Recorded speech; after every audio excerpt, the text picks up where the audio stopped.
Hey, Nick, you there? Good evening. I assume you've familiar playoff schedule now is set. No game this week coming up. We will be playing the following Saturday, 2 weeks from tonight, 6:35.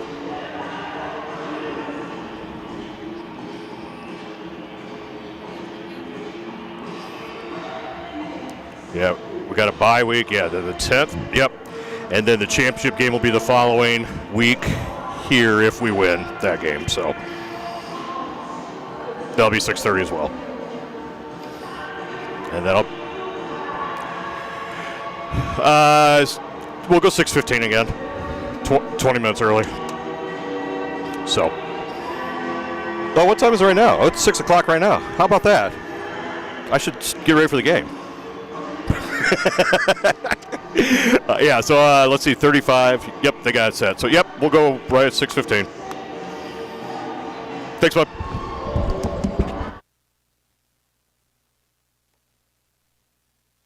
Hey, I'm going to, also, real quick, Nick, are you guys still, you got spots for, you got 10-second promos that we could run for the playoffs if I send you something? Okay, I'll put something once we know the opponent after tonight. Just quick clip, send it to you. You can start running it next week. Okay, cool. Thank you.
The following is a special presentation of the Boomer Sports Network. Ring your bell, stomp your feet. Everybody get ready for the Omaha Beef. Armstrong back his own end zone. He wants to throw deep up the near sideline. He has a man. It's complete. Are you kidding me? It's complete. Down to the 1 yard line. Football's what I come to see, and I'm hungry for some beef. Talk about beef. He's going downfield. He has a man, but it's short. It's intercepted. Gotta get ready. It's kickoff time. You can't throw a pass to a fat guy. They're scared of the beef. I think they just might go back home and wish they never showed up in the first place. We about to beat them so bad in the worst. Gordon out to the 15, cuts to the left, has a hole. Here he goes once again, the kicker to beat. And for the second time in a row, Dorton returns it all the way for a touchdown. But everybody knows what we come to see, and that's beef. The snap, placement's down, the kick is blocked. It's blocked. It's out of play. Ring your bell, stomp your feet. Everybody get ready for the Omaha Beef. And it took 22 years of aging, but the Beef are now graded champions. Tell the whole world what you come to see. 1, 2, 3. Omaha Beef Professional Indoor Football is brought to you on the Boomer Sports Network by Amanda Spencer State Farm, All American Insurance, The Amazing Pizza Machine, Anybody Supplements, B. Douglas Construction, Beyond Golf, Bright Eyes, Bright Minds, Carps Exteriors, Complete Fitness, Crown Property Management, DBS, Dean Snyder Construction, DG3 Construction, El Caribe, Eternal Tattoo, Evans Custom Apparel, Fazoli's, GBR, Guardian Windows, Home Matters Construction, Horsepower Realty, Hyde Slides, IAMS, Jerseys, JT Auto Body, Kelly Engineering, Last Time Exteriors, Lifestyles, Midwest Poured Walls, Midwest Quality Insulation, Midwest Title Company, Mike Jansen Custom Decks, the Nebraska Apartment Association, OCB Plumbing, OK Omaha Real Estate, Quality Fence, R Mechanical, See the Trainer, South O Roofing, T's Auto and Truck Sales, TO5 Bollywood, The Bullet Hole, The Garage Company, The Pit Barbecue Lounge, Titanium, Tracy's Collision Center, Treat Electric, Universal Bank and Trust, the Asthma and Allergy Center, Kelly Engineering, Gateway Electric, and Universal Trucks.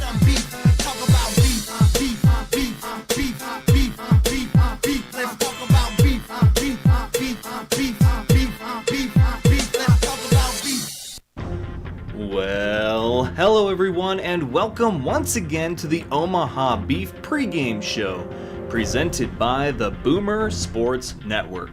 You know me, I'm Richard Tiemann, and as you know, we've reached the finale of another CIF regular season. It seems like just yesterday we had so many questions about this new era of Omaha Beef, with Tommy Armstrong at quarterback, Mike Tatum as offensive coordinator, so many new faces on both sides of the ball, and Ray Sean Kaiser taking the reins as the new head coach.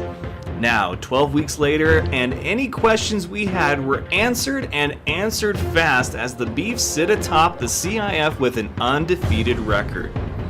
Now the only question left is, can the Beef make history and finish the perfect season? They've certainly given themselves the best chance to do so by locking up home field advantage and a first-round bye headed into the postseason. The road to the championship will go through the Slaughterhouse. And that road starts tonight as they host I-29 rival, the Sioux City Bandits. With a 25-man roster, it's a little tough to rest your starters, but would you want to, considering you have a chance to complete an undefeated regular season at home against your rival, and you're gonna get a bye week anyway? Smoke 'em if you got 'em. But what a way to end the 2023 season by basically having a playoff tune-up game at home. Rivalry games might as well be playoff games because you always get the best from both squads.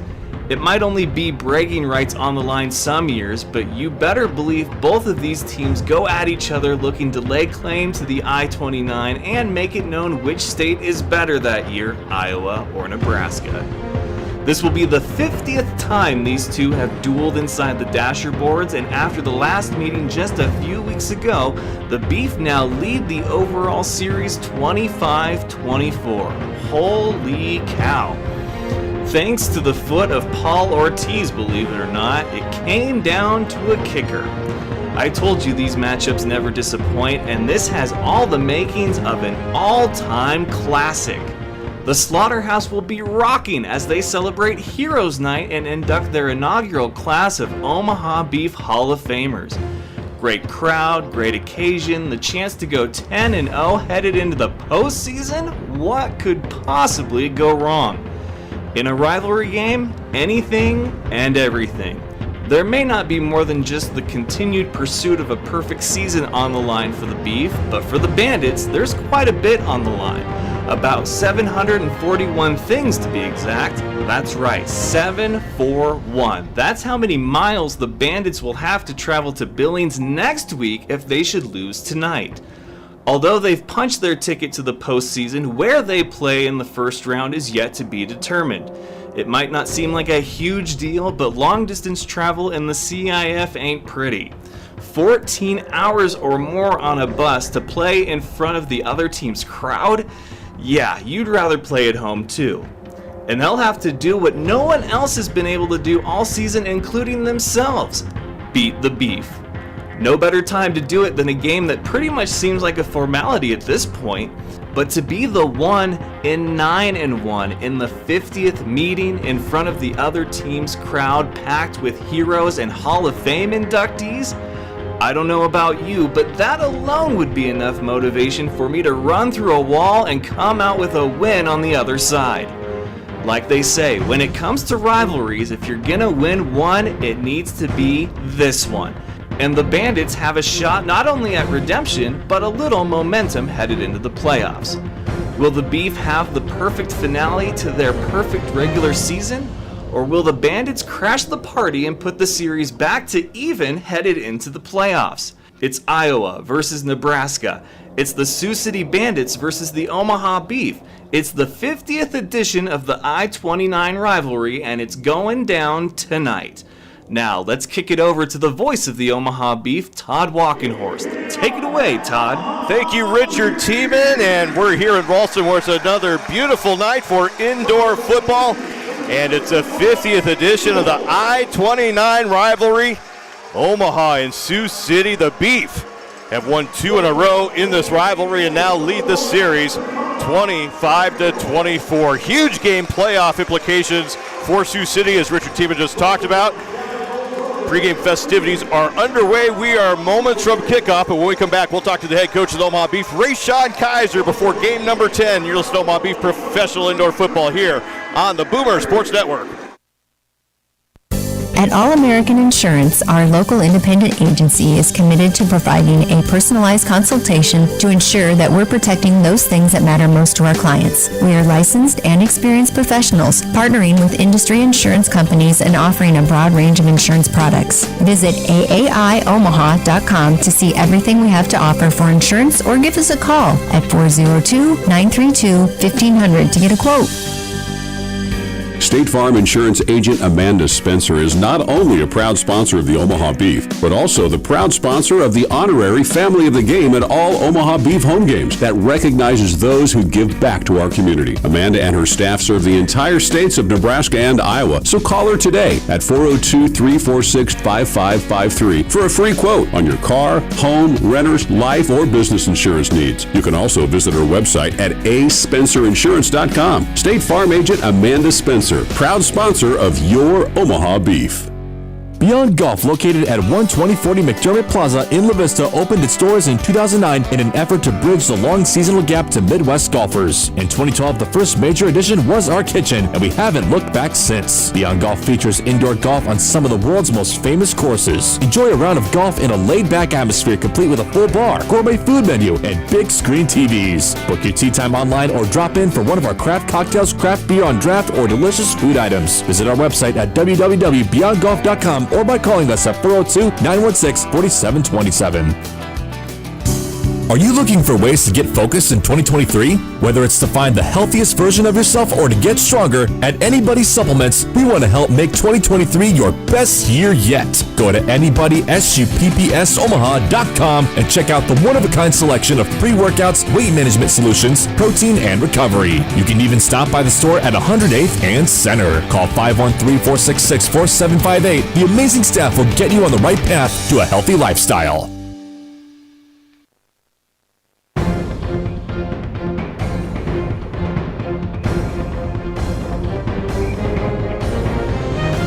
before the final regular season game of the year against the Sioux City Bandits with the head coach, Rayshawn Kaiser. And Coach, looking for the perfect 10-0 on the season. You're in a good spot right now, but we're going to see a familiar foe. Talk about the week and getting ready for the Bandits. Very competitive week at practice. We had a lot of competition at practice this week. The guys was very energetic coming off a bye week, so I'm expecting us to come out here with a lot of energy this week, starting fast on this Sioux City team, and see if we can get the ball rolling quick on them. It's official since the last game that we played. You will be at home throughout the playoffs, including a first-round bye. I mean, you're sitting in a good position right now. It's just keeping that team focused, and how are you doing that? You had a bye last week, you have a bye coming up next week. Yeah, I mean, my main thing I kind of told the guys this week was treat this like our first playoff game. We know we don't have a first-round playoff game like some of these teams will, so this is our first-round playoff game. So we're going to treat it as such, and I know Sioux City, they plan for a lot over there, so they plan for a home playoff game. So this is a good test for us going into our last regular season game, going into the playoffs. What do you need to work on still? I mean, obviously things are going well, 9-0 record. What do you still want to see and accomplish tonight against the Bandits? Well, that's a good question. It's tough, Todd. I feel like we playing really good on all cylinders. We playing our best football. Offense is clicking on all cylinders. Defense, we playing pretty good. Special teams, they picked it up. So it's really tough to say what I want to work on. I feel like we made improvements all season throughout the year on the little things that we was messing up on. But overall, just keep playing a complete game as we've been doing all season, and make sure we keep our foot on the gas on these teams. This is a team that you saw 3 weeks ago, ended up going down to the end of the game.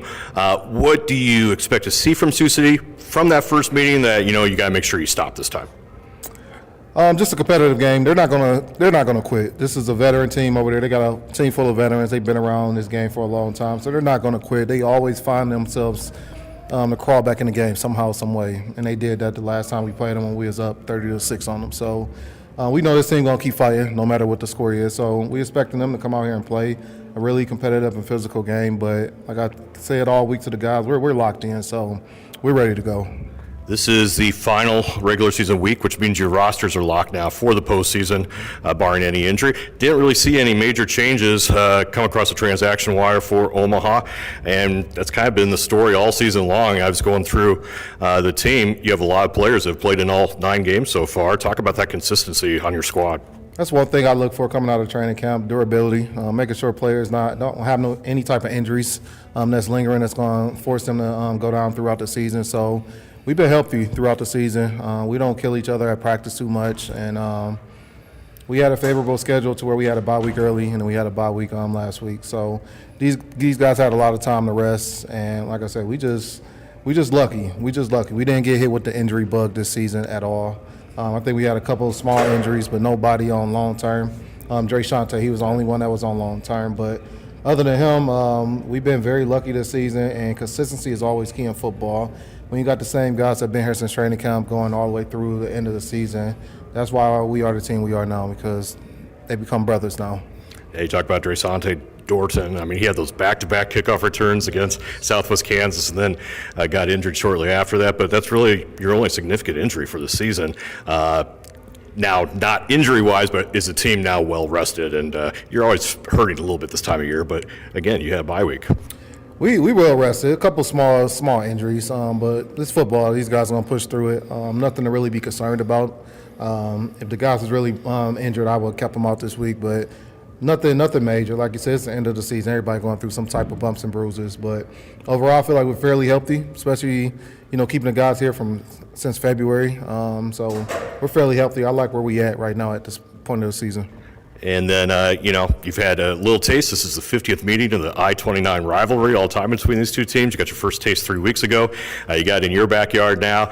I think the worst thing is, sometimes it gets a little scrappy, and obviously you got to keep the penalties away from the team tonight. Yes, last 2 weeks, I told the team that this week we had a total of 21 penalties over the last 2 games for, I think, a total of 175 yards. It was a lot of yards. So that's one thing that we need to work on. I should have said that. One thing we need to work on is cutting down the penalties.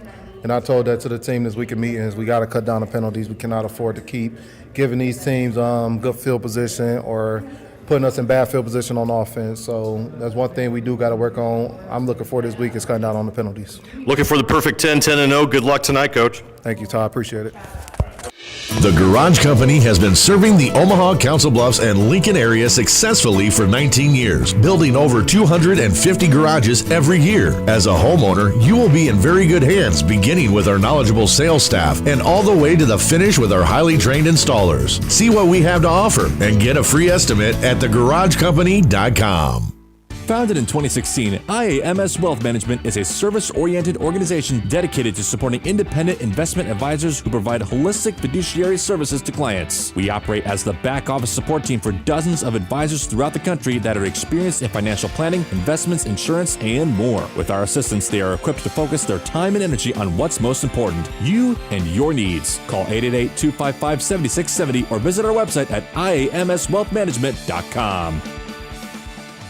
GBR Auto Sales and Service is your go-to provider for all your car care needs. They offer a full top-to-bottom in-house service center that not only takes care of all of your car's maintenance and repairs, but they even go the extra mile of picking up your car and dropping it off on any services, provided to take the hassle and stress off of your hands. Let them be your car's official provider and partner to keeping it on the road for a very long time while protecting your investment. Visit them at gbrautosaleandservice.com or call today at 402-999-8082 to schedule your next worry-free appointment.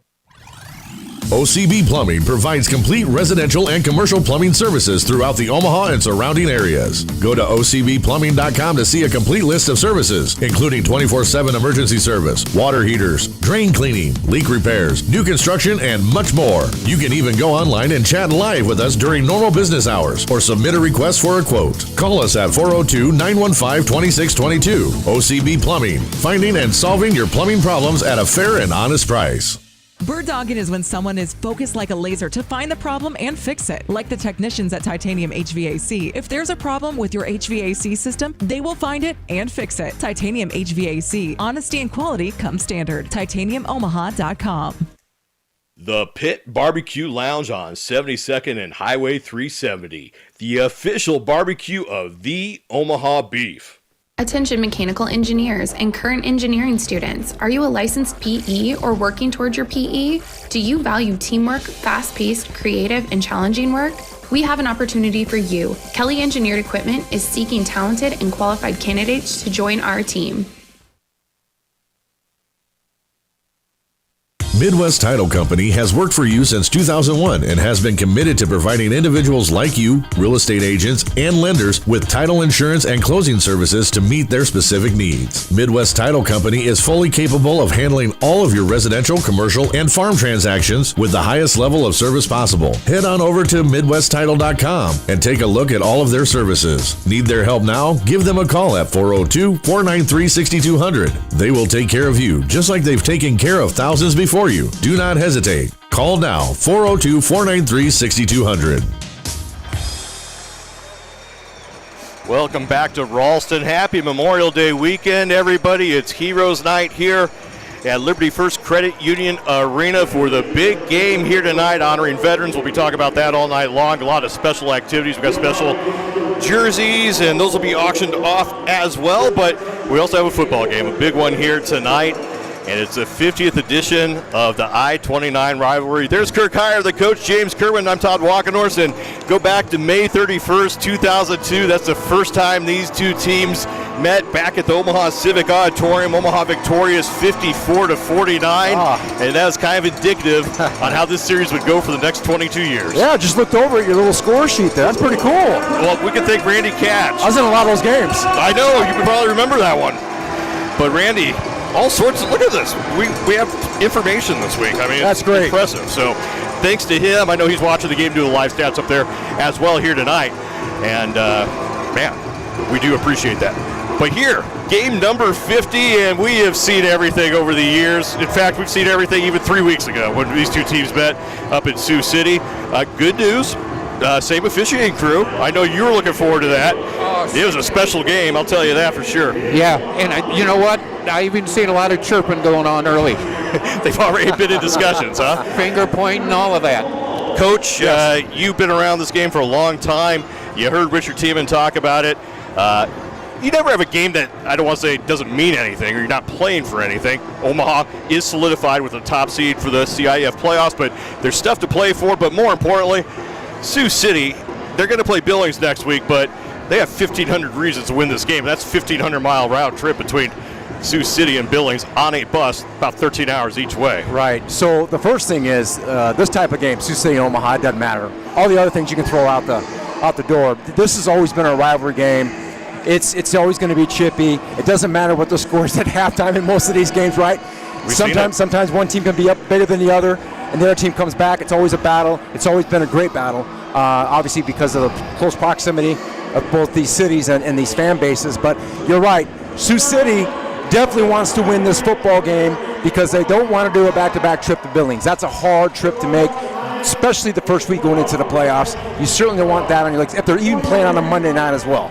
Yeah, we'll talk about that. Things could really fall into place for Omaha favorably, but things they can't control, we just said. They could put not just another loss, a fourth straight loss on the Sioux City record, but put them on a bus, long bus trip. And as you mentioned, that game will be on Monday night next week, a week from this Monday. And if it's in Billings, the winner of that game, most likely, unless Southwest Kansas pulls an upset in the playoffs, will end up back here on a short week 2 weeks from tonight. Yeah, and watching them the last 3 or 4 weeks, they have always come back. They got behind, but they keep coming back. Gillette, they came back against us. And last week, last play of the game against Salina, they didn't do it. So they don't quit. They definitely don't. Obviously, the last game will definitely prove that, right? You look at that halftime score, you're sitting at home watching that last time, you're thinking, oh, shoot, man, Omaha's going to blow these guys out. If you don't know how this rivalry's usually played. We talked about, even at that point, this game's still going to get close. We were talking about that. We do that. It happened. But we'll see what happens here again tonight. Big story, though. Omaha has a chance. First undefeated regular season in franchise history. Again, a team that goes back to 2001, 10-0. It's a 10-game season. It's a shorter seasons of any of the leagues that they've been in. But play 10 games, you win them all. Obviously, that's a good thing. And it'd be the 8th time in team history that they've won 10 games. Last time was back in 2014. You probably remember that. Yeah, I do. Yeah. Sure, absolutely. No, you go back through the history of the Beef. You go back to that 2001 team. Gosh, man, that team was really, really stacked. They've won a lot of football games. It was a 16-game season back then. So, it's a great accomplishment. It's one game at a time, 1-0 every week. 2013, the first year in the CPIFL, was when they were 10 you threw me off a little bit there. Sorry, I forgot. Yeah, 13, I knew that. It's just numbers. I was in Green Bay in 14. Right. That's how you parlayed that successful season. Yes. It worked out well. We are ready to kick things off here in Omaha. The Beef have won the coin toss. They have deferred to half number 2, which means the top defense in the CIF will take the field first, and Sioux City will get an opportunity with Fred Bruno. Boy, he's been around a long time, returning kicks, doing everything for the Sioux City Bandits. In fact, he has been with the Bandits since 2011. 17 all-time kick returns for touchdowns, including one the last time these teams met up in Sioux City. Paul Ortiz, high, end-over-end kick, gets us started, fielded by an up man at the 5. This is Span. Tries to find room on the right side. Nothing there. Good kickoff coverage by the Beef. Will let the Bandits start at their own 9-yard line. Yeah, Span looked a little hesitant there carrying that ball out, but great job on the coverage for the Beef, for sure. So Sioux City 5-4 on the season. They were 5-1. Have lost 3 straight games. Side note, Coach Irv Strobing for Sioux City looking for win number 100. This is his 4th crack at it. You're hearing that's really not even a priority, obviously, at this point. It's playoff positioning. Now they're even hoping to make sure he gets it this season. First down and 10 for Sioux City. They're moving right to left on your Boomer radio dial. Backup quarterback here tonight, Tyler Lowenstein gets a start. As Wilson is injured, he gets pressure on the first play, and he's brought down at the 2-yard line. And that's the other big story. Taz Wilson, the starter for Sioux City all season long. 31 touchdowns through the air. He's injured. We saw him get banged up at that Salina game last week. He's a no-go tonight. Yeah, the protection for Sioux City, they're going to have to get into a quick game or use their powerful run game to kind of set these guys off a little bit. That front defensive line for the Beef is pretty tenacious. You hear the crowd coming alive for the Beef. It's second down and long with the Bandits backed up at their own 2-yard line. Opening drive of the game for Sioux City. Lowenstein will line up under center with a single back. They'll hand off on second down, and that's Drew Prohaska. Briarcliff College, he picks up a handful of yards back to the original line of scrimmage, be 3rd and 10. Yeah, Drew's always going to get you a yard. He's always been a tough back to stop. He had a little time with us back in the day. I always liked Prohaska. Great little running back. He's a utility guy, right? He can do anything. Catch the ball, run the ball. Tough guy, he'll get you that yard. Lowenstein under center out of York. On the season, he's only thrown 2 passes all season long. They were both complete, but 2 passes, 1 touchdown, 21 yards. Yet to throw one tonight. It's 3rd down and 10. Likely to do it right here. Backs up, has time, looks down the far dasher board, looking for Shepard. Brandon Shepard out of Oklahoma State over his head into the seats, and the Bandits have 4th down, backed up. And what is Irv Strobing going to do? Kicking has not been friendly to Sioux City this season, but they will send out Brandon Stewart, who started the season with Omaha. We saw his brother last week kicking here with Topeka, and Brandon will come out. This is beyond his range, quite frankly. Smart thing here is to kick it out of bounds. He's 0 for 6 on the season. 0-2 is Sioux City, 0-4 at the beginning of the year with Omaha. This will be a field position kick as they'll spot it at their own 1-yard line. Stewart gets the line drive kick, but that goes out of bounds. It goes out of bounds quick, and Omaha's going to have great field position when they mark this thing off for their opening drive of the game with 11:55 to go here in the first. What's dangerous about the Sioux City kicking game, they have to come back again. He's a little hesitant on the kick. That was the 4th down. A little slower on the approach. So Omaha will take over, and I think they got a pretty good mark on that ball. It looked like it was out well before that, but they're going to mark it back at the Omaha 20-yard line for the Omaha offense on the field for the first time tonight, led by Tommy Armstrong, quarterback, as you know, out of Nebraska, having a heck of a first season in Champions Indoor Football. 24 touchdown passes on the season, 17 on the ground, 41 total. He's been lighting it up. First play of the game offensively for the Beef. Wearing all black here tonight, trimmed in orange numbers and orange helmets, and we have a whistle and stoppage by the back judge already, Kirk. I saw that. He must have seen something or got a signal from somewhere. Let's see what he's got. Already going to have a call here. And we'll see what he came up with. Oh, now they're going to replace the ball at the 25-yard line. Nice. They must have looked back at the kick, or? I have no idea how they would have changed that from the back judge at that point after the ball was spotted. No, I mean, seriously. There's absolutely it's odd. No logic to that. But anyways, Beef will start at the 25-yard line instead. First down, Omaha. Pistol formation for Armstrong. Showing jet sweep, they fake it.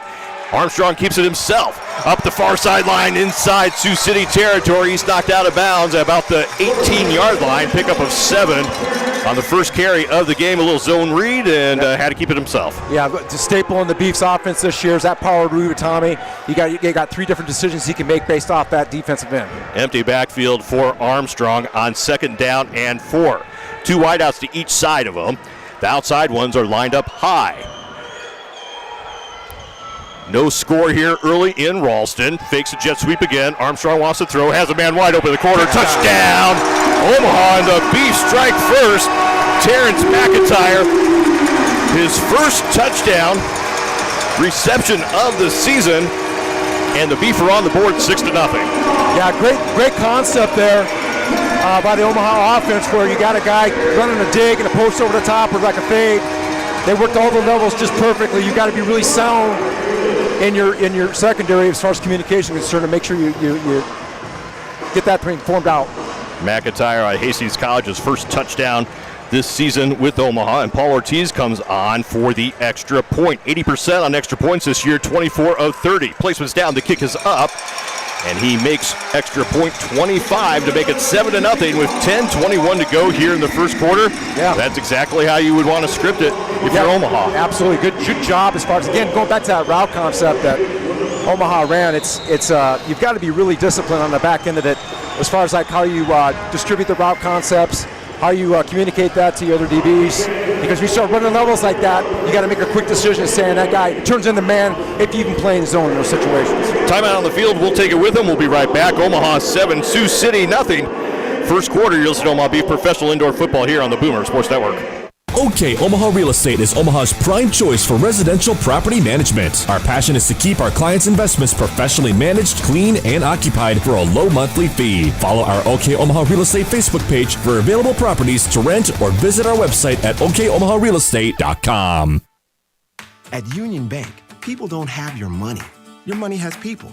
First home people, investment people, people who answer the phone and your chats, dream car people, dream retirement people, driving your dream car in your dream retirement people, small business people, credit card people, and all the other people you need.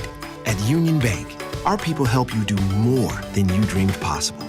So stop in and say hello. We can't wait to see you. Union Bank and Trust. Member FDIC.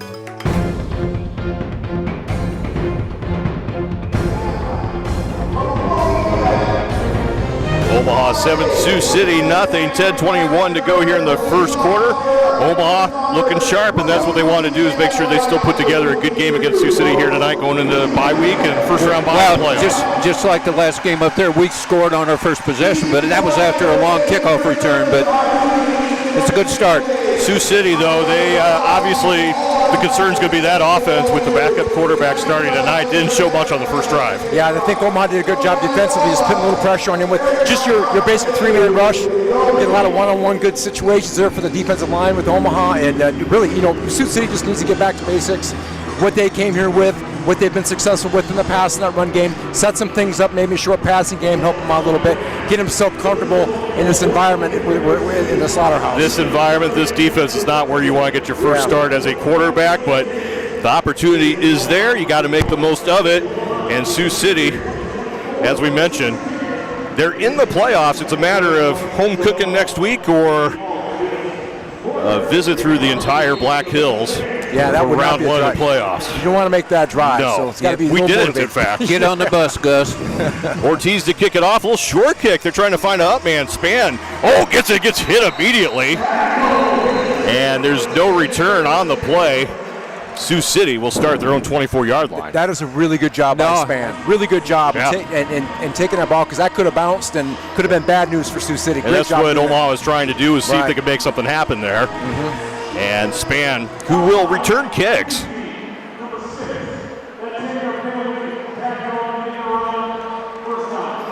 And we have a penalty on Omaha. Yeah, I didn't see what it was. It was a 10-yard penalty. It must have been a hold. I didn't see it either. There was no return. Down. So, if you keep track at home, that's the first on Omaha here tonight. They will mark it at the Omaha 19-yard line. It's a lot better field position on this drive for the Sioux City Bandits, as Tyler Lowenson, we'll have to watch him. They're going to put him back under center here on first down. Running formation, you'd expect that Omaha did. They handed to Prohaska, and there was, you talk about nothing there. There was less than nothing there. Javari Nichols and company drove him back. Yeah, a little bit too much in the backfield there. You just can't be, against this defensive line, you can't do the play action fakes and things like that. You just got to attack the gaps. Until Lowenstein can complete a pass, Omaha's going to cheat the run defensively. They did right there. Loss of 4 on the play. Yeah, that was a great job there, man. Second down and 14. We're under 10 minutes to go in the first quarter. Omaha trying for the perfect 10 in 2023. They're 9-0, looking for that 10th win to finish out the season. High motion, far side, 2 wideouts. Lowenstein has pressure, has to run outside of it. He's a good scrambler. He gives himself up with a slide, and then he puts a little push on the defender at the end. And that's the other thing that both these teams are going to have to watch out for is personal fouls. And we have another flag from the back judge. From the back judge. How about that? So the bad judge confers with Randy Hagedorn, and I will guess that this penalty will be on Omaha. What do you know? We have illegal contact, and that's going to be, he just said replay first down, it's second down. Illegal contact should be 5 yards. Is that an automatic first down, Coach? I'm not sure. Depends. Yeah. But these guys have no You clue. never- you I have just no don't idea. know. But I can tell you, when I was watching this, when you guys were doing the game up in Sioux City, I had a better vantage point. Yeah. You can go back and see the replays and you got to be kidding me, some of these penalties, right? We watched them after that too, and I can confer. And now we're going to talk about some more. We had more conferences 3 weeks ago in Sioux City, and here we go again. And here's what we're talking about. They don't know what down it is.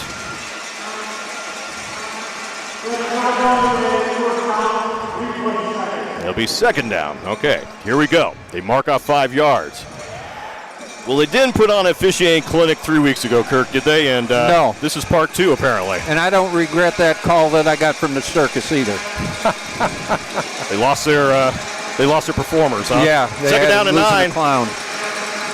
High motion again. Here's a little handoff, a little shake and bake. A good gain for Sioux City as they give it to Fred Bruno. And he picks up another 5 yards and makes it third and manageable for the Bandits. That's the bread and butter of the Sioux City offense we've seen for years. That's always been Bruno's best play. It's getting that handoff and that jet sweep, trying to get inside that tackle, outside tackle based off that block. Ball's at the 13-yard line of Omaha. It's third down and 5. Sioux City on the season, 40% on third down conversions. They are 20 of 50 coming into tonight. Out of the gun, pistol formation. Lowenstein puts him in motion, looks to the corner of the end zone. It's nearly intercepted. He was looking for Fred Bruno. It's incomplete. No flag on the play. It'll be fourth down. Well, they're getting man-to-man action out there, so they're basically Omaha's putting two backers in the box, so that's not really bringing the pressure, but certainly giving that one-on-one action on the back end. They'll keep the offense on the field, trailing by 7. It'll be fourth down and 5 as the slaughterhouse comes alive. It was loud a week ago against the Tropics in a game that was just a blowout. This game you expect to be much closer. You hear the crowd alive. Here's the high motion. Empty backfield. Lowenstein. The ball's tipped, but yet completed. What a catch as Omaha tipped the ball. And then Drew Prohaska stayed with it, brought it in, and made a play. There's some things Sioux City has if they stay in that 2-by-2 offense. The way Omaha plays their zone right now, this is that first time I've seen that. They got a couple things they can get in that middle area, that middle zone. Second level, basically. First and goal for Sioux City. The ball is at the 7-yard line. In the red zone this year, they are 25 of 33. That's 76%. Fourth in the CIF. We're over halfway done with quarter number 1. Lowenstein will line up under center. Prohaska behind him. He loses the ball, has to go back. He gets it. It was a dirty exchange, but he was able to keep it and maybe lost a yard on the play. I don't know how he hung into that. I don't know either. That was a fingertip ball right there. Got away from him, but he was able to pull it back in as the play fell apart. Second and goal. Ball back at the 8-yard line. 6.5 to go. Lowenstein gets the call from their offensive coordinator, Scott Jensen, former Bandit quarterback, first-year play caller for Sioux City. They'll go empty backfield once again, 4 wide receivers, 1 in motion in the slot. Lowenstein has a man far side. It's a low pass. It hits the turf. It's incomplete. Boy, that little short corner they run with, I believe it's Joyner. That's something they can come back to. He had a nice little, great route, by the way. He had him in that corner. If it would have been a good timing pass. Stacked the near side, went to the far side, tried to get everybody's attention away from that pass, and if it had been accurate, it would be a good play, but it's third down and goal from the 8-yard line. Sioux City breaks the huddle with 15 seconds remaining on the play clock. Under 10. Gets the players in place. 5, 4. High motion, gets it off. Here comes the pass rush. Lowenstein had to tuck that ball in. He almost lost it again, but he's brought down And a sack for the Beef will be a loss of about 7 yards. 4-man pressure, bringing that Mike linebacker playing man. It's really good aggressive defense for Omaha. And that linebacker, he can really get there quickly. 20th sack of the season for Omaha. They're at the top of indoor football, or actually second in that category. They send Brandon Stewart out. This will be a 28-yard field goal attempt for the left footer. He is 0 for 8 on field goals, or 0 for 7 on field goals this season. Good snap, placement's down, the kick is up, and it is wide to the left. So Sioux City has failed to score a field goal the entire season. Not only that, they have not kicked an extra point. Because of that approach, Omaha has a chance here if they're going to continue to kick. They have a chance there to get there and block. It's a little bit long for that approach on the kick for Sioux City. It's going to be tough to send Stewart back out with those results. Going to probably go for it on 4th down. We'll see what the score dictates. Timeout on the field, 4:35 to go here in the first period. Omaha 7, Sioux City nothing. We'll be right back. You're listening to Omaha Beef Football here on the Boomer Sports Network. B. Douglas Construction offers full-service construction and remodeling. If you dream it, B. Douglas Construction can and will build it. B. Douglas is an insured company providing construction services for both residential and commercial properties. Check out all of their amazing services. Visit their website, bdouglasconstruction.com, or give their great staff a call at 402-885-8505. The Pit Barbecue Lounge on 72nd and Highway 370, the official barbecue of the Omaha Beef.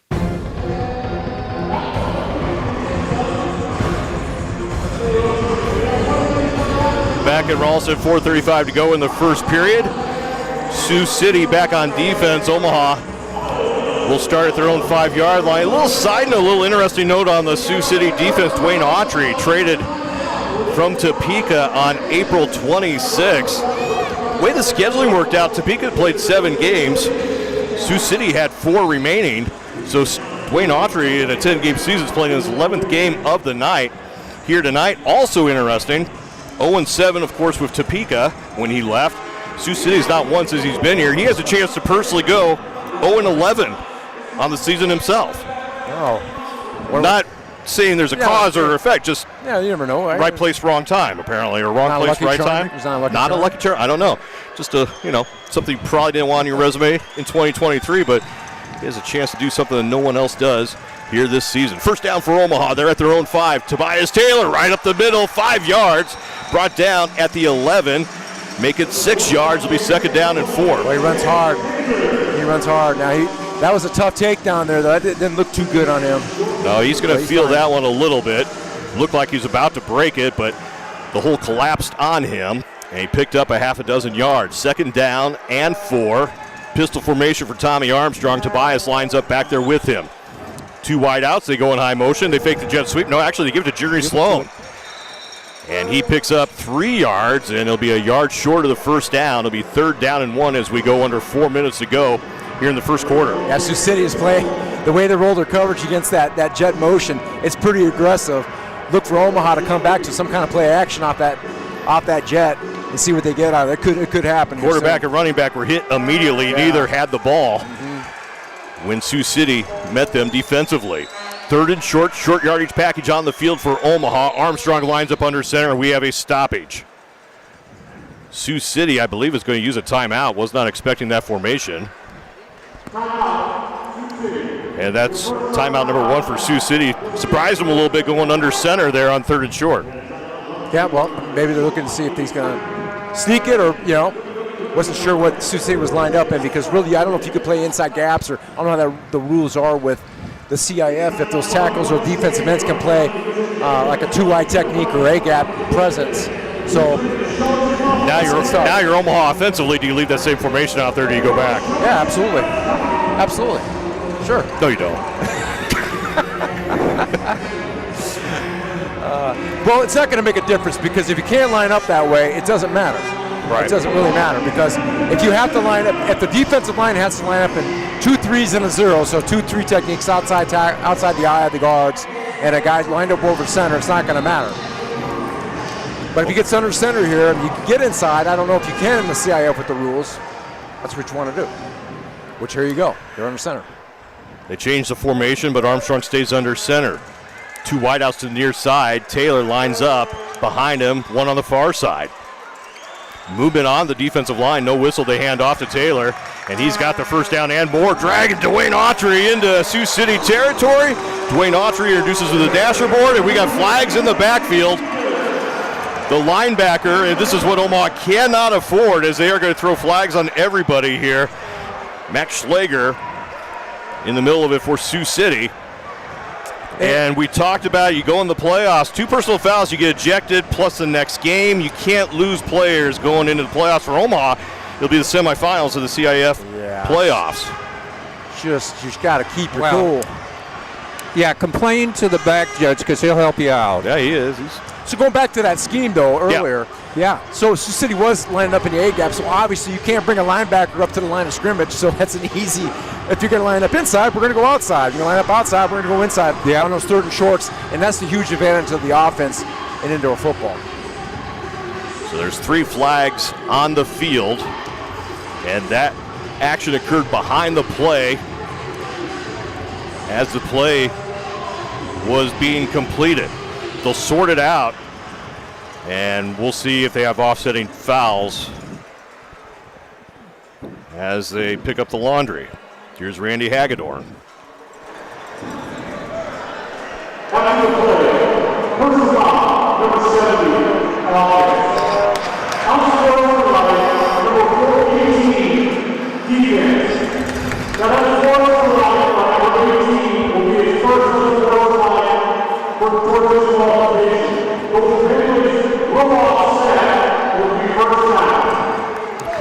So they call offsetting penalties.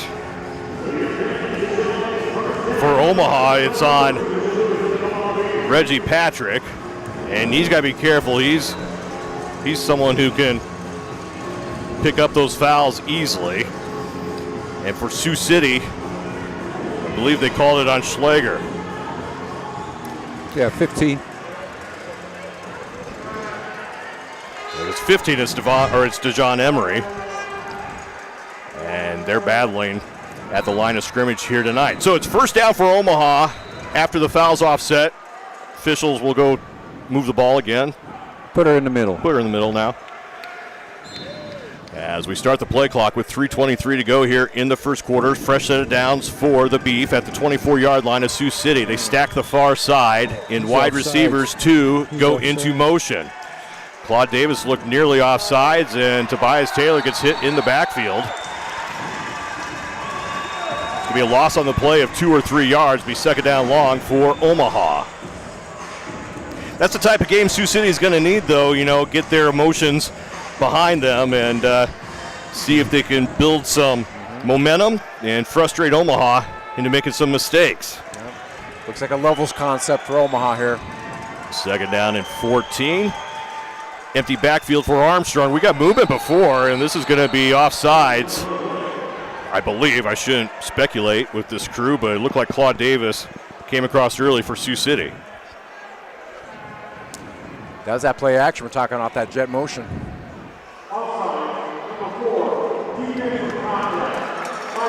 Penalties on Davis. He's second in the CIF in sacks at 8.5 on the season out of Southern Florida or South Florida. Penalty goes against him. It'll be second down and 9 as the ball's back on the Sioux City side of the 25. They spot it at the 22. Same formation for Omaha. 2 wideouts left side, nearly offside for Omaha. No flag on the play, and that one short. is off target short as they're looking for McIntyre, and it'll be third down. Yeah, looking at the schematics, like if they run that trips to that boundary there, the way Sioux City plays that with their backside corner, if they ran a dig and a post over the top, that could be something they could get out of that, but we'll have to see here. Running clock in indoor football if you're new to the game. for most of the game as we go under 2 minutes here in the first quarter. Tobias back in the pistol formation with Tommy Armstrong. 2 wide out to the near side, 1 to the far. We have high motion. Armstrong will keep it himself. Out to the 20, tries to find a hole. It closes on him. He only picks up a couple yards. This could be 4th down. And we'll see if they send out Paul Ortiz to try to get some points. You know, here he comes. Through the years, those athletic quarterbacks in this league has always done well with those like quarterback ISOs. Ortiz from Winona State. Since he's come in, he's the leading field goal kicker in the CIF with 8 field goals. He's 8 for 15 on the season, a long of 38 yards. This one will be from 33 yards out and right in the center of the field. Armstrong's the holder. Good snap, placement's down. The kick is up. It's got plenty of distance, and it is no good. Pushed it to the right, but it will back Sioux City up. They'll start from their own 5-yard line. 55 seconds to go here in the first quarter. Still Omaha 7-0 advantage. Not a bad series for Sioux City's defense, considering the situation they had there with those penalties. You know, like you were talking about earlier, Todd, the emotions of the game sometimes, it can get you out of control, right? And you can't think properly or strategically can't get things done if you lose motion there. Let motion get a part of you. Another big moment here for Omaha as Sioux City will start their own 5-yard line. Young quarterback. Yep. Something to watch on the season. Omaha plus 20 on turnovers. Second in the CIF. Sioux City is even on the season. I would look for Omaha here to bring 4-man pressure. They've been pretty good manning guys up and bringing that linebacker, and he's pretty quick on his feet. So that's what I would look for here. Nichols lines up on the nose. Jayshawn Washington is up there as well with Tamar Hart. And back under center goes Lowenstein. Prohaska lines up behind him. Prohaska will get the call. He goes outside, has a hole, gets across the 10, out near the 15-yard line. 9 yards on the carry for Prohaska. It'll be 2nd down and 1 as time is running out here in the first. Nice little power scheme there for Sioux City. They wind up Mine's in the backfield there, a little like king set, power eye look, kicks out that back defensive end, Press gets underneath, it's a good job. Sioux City will take the quarter to the break, and 15 minutes are in the books. Omaha 7, Sioux City nothing. Sioux City is driving. We'll be back with quarter number 2. You're listening to Omaha Beef Professional Indoor Football here on the Boomer Sports Network.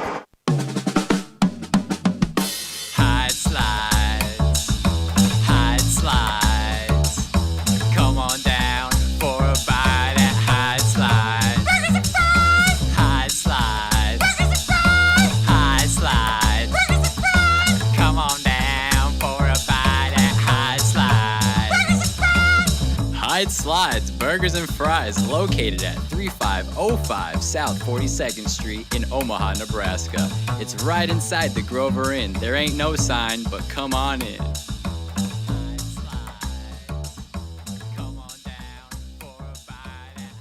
Whether it's small-scale digital printing projects or a high-volume, high-end offset print project, DBS Burke has the proper equipment and craftsman-level machine operators to produce your message beyond your expectation. Find out why DBS Burke is the best source for mailing services, kitting, and fulfillment, wide-format printing projects such as posters, banners, signs, and signage. Call today, 402-455-1200, to schedule your next appointment.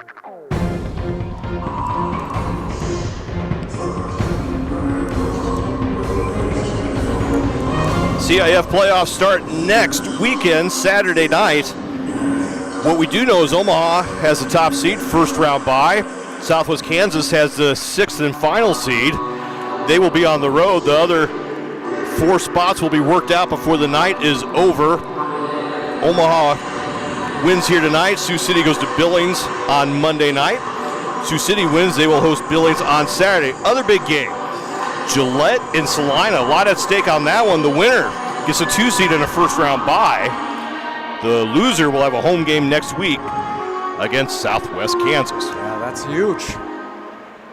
So Gillette's they will be kicking off in Gillette at the bottom of the hour. And Gillette's been a pleasant surprise this year. They've been playing really good football.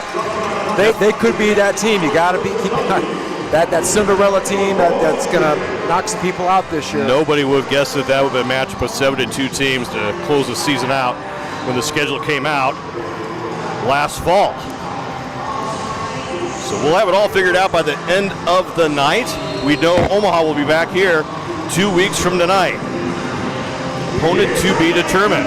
Just a reminder, you're listening to KIBM Omaha, 94.5 FM, 1490 AM, and on myboomerradio.com from Ralston, Nebraska, Liberty First Credit Union Arena. Second down and short for Sioux City from their own 14-yard line. Lowenstein lines up under center, has two backs. We have movement on the line, and this will be a legal defense as Prohaska's trying to find some room. He won't. He'll get tackled behind the line of scrimmage, but this will be a penalty against Omaha and a first down for Sioux City. Yeah, it was, whether he crossed the line of scrimmage or not, he lifted his hand. Can't do that. Which is a great. You love that rule. Well, that just drives me nuts. You don't like it? No, that's. Never mentioned that. Man. Yeah, he did move forward, though. So they let the play go, and they'll mark off the penalty on Omaha. It'll be a first down for Sioux City. Sioux City wearing their road white jerseys, black pants trimmed in red, black helmets with the bandit on the side. Big night at halftime. The first Hall of Fame class of the Omaha Beef will be inducted. We'll talk about those players and the original coach of the Omaha Beef, Sandy Buddha, in the inaugural class. That will be coming up at halftime. First and 10 for Sioux City. Two running backs, Lowenstein under center, fakes the handoff, looks downfield, has man-on-man looking for Fred Bruno, and that ball is 5 rows deep and out of play, incomplete. Pretty good coverage either way, though. Yeah, a little bit of tough play for Bruno to make. Yeah, so I see what Sioux City was doing there. They're putting that power formation out there, play action out of that, because that's usually they're running out of that, right? Get that one-on-one with Bruno, so it's good coverage on the back end. You wonder how much of the playbook they actually have available to them tonight. And you can tell that they've already modified it compared to what we saw 3 weeks ago with the different quarterback, mainly operating more under center. So keep them under center right here. Same personnel on the field in formation for Sioux City. Two wideouts to the near side, and we have movement all over. It looked like, and the ball comes loose. It's fumbled. It's on the ground. Does Omaha have turnover? And they're on top of it. It is the Beef football. And that's the first turnover of the night as Omaha goes plus 21 on turnovers in 2023. Yeah, we just talked about that, and that's going to be the advantage here tonight. It's just basic fundamentals, that handoff and not being able to secure that football. It's going to kill you every time. Omaha defense comes up with the first turnover of the game. They will get the ball at the Sioux City 24-yard line. 11th fumble recovery for Omaha this season. Look for the sudden change, going for the big play here, Omaha. We've seen several one-play drives for touchdowns this season from Omaha. Armstrong's going to line up with the pistol with Tobias Taylor. Two wideouts on the near side. McIntyre and Samuel. He'll put them into motion. We'll see if he goes deep. He is. Drops back. He's looking for it all. You called it, Coach. He has to go up. Samuel, 5, leads forward. It's a back judge. Makes the call. It's a touchdown. Had to wait, but you called it right there. That's what you do, right? Well, 2 series ago, I talked about how Omaha was playing that trips formation, how the backside corner was going to grab that post. The dig came wide open. So that's the levels I'm talking about. It's just a read. It was a number 3 read for that backside corner around the post, and there's that dig. Travion Samuel, his second touchdown of the season, his longest catch of the year at 24 yards. And Omaha takes a 13-0 advantage as they send Paul Ortiz out for the extra point attempt. Another one-play scoring drive for the Beef. High snap, Armstrong gets it down, Ortiz puts it up, and it is good. 12:52 remaining here in the first half. Omaha 14, Sioux City nothing. There's only been one other time in this entire series that Omaha's won 3 or more in a row. You have to go all the way back to 2013 when Omaha won 10 in a row. Other than that, it's back and forth throughout the years. Sioux City had a time during the previous ownership where Omaha was just brutal. Yeah. Yeah. Lost 14 of 16 games to the Bandits there in 2015, 16, and 17 into 18. But other than that, the series has been pretty even through multiple leagues. Sioux City spent a little time in that APFL, so they were out of play in the series for a couple of seasons, from 2011 and 2012. And looking at Sioux City, the reason why you could never, ever count them out is because of the consistency since day one. Since they were the Sioux City Attack in 1999 playing in the IFL, Irv Strobing's been part of this organization. You know, JD's not here this year, but he was always been part of that organization. Yep. They've always been consistently tough, and it's always been the mantra of their team, and you could never count them out. So that's why those battles are always so good. Sioux City waits for the kickoff. Bruno is back deep.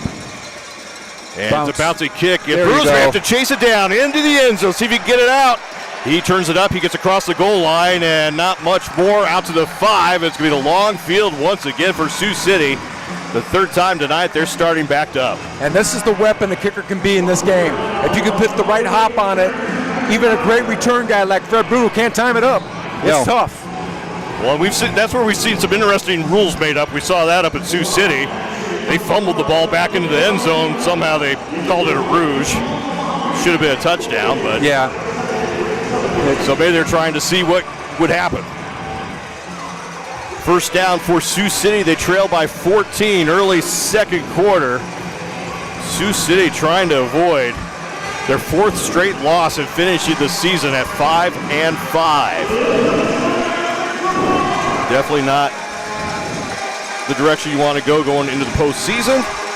And we talked about what's at stake as far as travel. First down from the 5, the handoff. Prohaska, and he does what Drew does. Oh, what a move. Spins out of a tackle, gets another 4 yards. 14 yards on the carry for Drew Prohaska. You know, we have always talked about it. It seems like they script 15 plays or so, you know, and he gets a handful of carries and he just lights it up. And then they don't see him again a lot of the rest of the game. I'd just be ride him, man. You got to ride him. You know, that's the thing with Sioux City. They got to attack the vertical seams with the run game.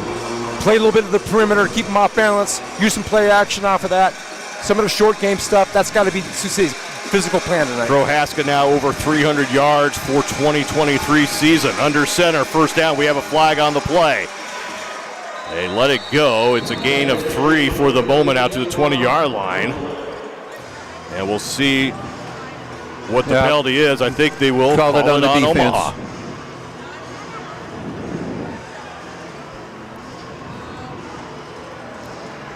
We await the call. It said a legal procedure was the motion he gave. So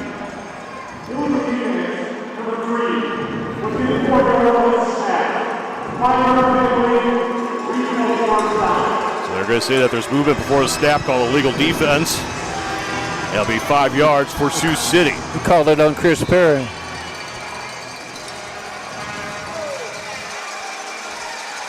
So they move it up to the 21-yard line. First down and 5. They back him up. Lowenstein into the shotgun. Empty backfield. Wants to throw. Has pressure. It's completed Omaha territory. Braden Mines. And he's fighting for extra yards. And boy, it's not a lack of effort from Sioux City. We could guarantee that, as we are seeing hits and yards after catches here tonight.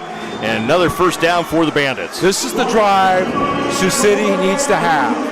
This is what they've been trying. This is the way they got to play this football game. That's a heck of a throw. A nice catch by Mines. Very physical. Ball is at the 18-yard line of Omaha. Sioux City trying to get on the board here in the second quarter. Back under center. Lone back is Prohaska. 2 wideouts near side. Crossers in the backfield. They hand off to Bruno. He's got room up the near side. Picks up 8 or 9. They'll say he hit the dasher board to bring him back a couple. It'll be second down and short as Sioux City's down to the 11. That's what we said 3 plays ago. Hit the vertical seams, play the perimeter, get those short little curl routes, get the tough throws in there, make it easy for the Lindsay, just to make sure he can get things done. Crowd's coming alive, trying to help the defense protect a 14-point lead. Second down and 3 for the Bandits. Lowenstein under center. Handoff to Prohaska. The line collapses, but he gets out of it. He drives inside. The ball's on the ground. Omaha has it. Oh, they're going to call him down. Oh, my. They have to review that. Oh, they are. Well, they're going to say it's. They're going to say he's down by contact, which is different than forward momentum stopped. Down by contact would be reviewable if he was down. Yeah, nobody's looking at it. I don't know if we have replays, to be honest with you. I haven't seen one yet on the board.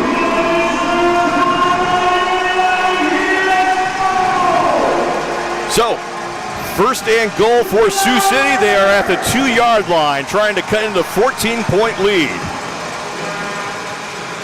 Under 9 minutes to go here in the first half of play. And Sioux City wants a timeout. They don't like what they see as the play clock was getting down towards 0. It was interesting. Now it's interesting to look at what Sioux City was doing from a formation standpoint. The whole series, they've been run power formations, and all of a sudden now he's out there playing slot receiver, so I'm not sure if he was using it as a decoy, a blocker, or whatever. 8:55 to go here in the first half. Omaha 14. Sioux City threatening at the goal line. We'll be right back. Here's Omaha Beef football here on the Boomer Sports Network.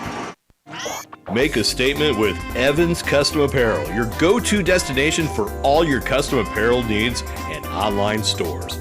Proudly family-owned and operated, we offer top-notch screen printing, embroidery, and promotional products. Whether you're in the office or on the field, make the change and discover the Evans difference today. Mike Jansen Custom Decks is one of Omaha's premier deck builders, family owned and operated since 1988. They design and build custom decks in wood, composite, or PVC in all sizes, shapes, and designs. Whether you're adding a deck to your home or replacing or enlarging an existing deck, Mike Jansen Custom Decks can help you plan and design a new deck to suit your individual needs and the custom extras you may have in mind. Visit JansenDecks.com to learn more. If you're ready for a new, beautiful, customized deck, call Mike Jansen Custom Decks at 402-896-6897.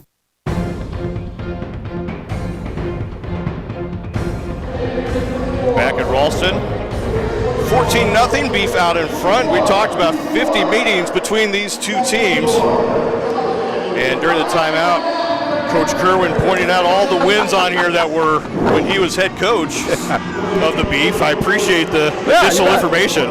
Well, thanks, Todd. You bet. No, those were great games, man. You look at the scores, every single one of them were within a couple points there. But, there's someone special as quarterback, and I think I'm not sure, is he here tonight? Or? I don't know. I have not seen him, but James McNear, part of that inaugural class into the Beef Hall of Fame, and we had an entire timeout, and now the officials decide they're going to go back and review that last play. It took them 3 minutes to decide that they're going to go and review the play now. Yeah, so going back to those days, McNair was an awesome quarterback to have on our team. It's just such a game changer for us. And I wish I could see him. I don't know if he was here or not, but I'm not sure if he's part of the Hall of Fame or not, or what that is. He is. He's in, along with other players, Dan Pottsville, Dwayne Harris, and Troy Travis.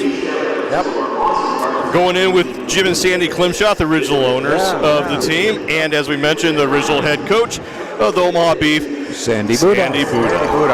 I was wondering if we were going to see the Buddha Bunch. I haven't seen him yet, but I know he's here. The Buddha Bunch was a huge, like when we used to play Omaha when I was in Tennessee, you'd see a big old crowd of the Buddha Bunch. It was pretty cool. Yeah. I'm sure you broke a lot of hearts. Well, one game we lost to the Buddha Bunch. Oh, really? You never talk about that one. No. Only the one that counted. So the play is under review now. This officiating crew is great on reviews, aren't they? I just would not plan on this being overturned. Well, I wonder why, Sioux City's probably regretting that timeout. Yeah, absolutely. They could have run that play. So, do not believe it was a coach's challenge, but Mike Tatum was out there talking with the officiating crew during the timeouts. We never saw a flag come out. And now, they're giving it a pretty good look, though. The call was down by contact. Now, I suppose they could change the call and say his momentum was changed. That would be not reviewable if his forward momentum was stopped, forward progress. Wish they would show us. Well, you never know. Here we go. It'd be nice to see the video. Yeah, that would be good. And let's see what they came up with.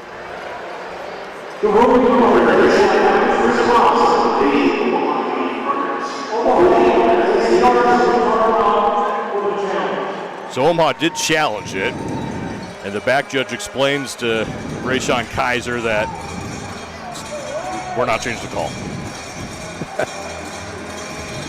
So, after all of that, Omaha does lose a timeout. It was an Omaha challenge. As they start the clock, we go under 9 minutes. Sioux City on the goal line. Here's a jet sweep, handoff to Bruno. Nothing there, tries to turn it. He cannot, and he is stopped in his tracks. Maybe lost a yard on the play. Be third and goal. Or excuse me, be second and goal. Can't see the down marker from over here. So Scott Jensen will send in the play once again as the defense is trying to keep the Bandits off of the board. Mainz is going to line up in the backfield with Prohaska, Bruno, and Shepard on the near side. Bruno, oh, we got movement all over. They'll blow this one dead. And to that offensive line jump, Omaha is indicating that they did. We'll see what these CIF officials saw.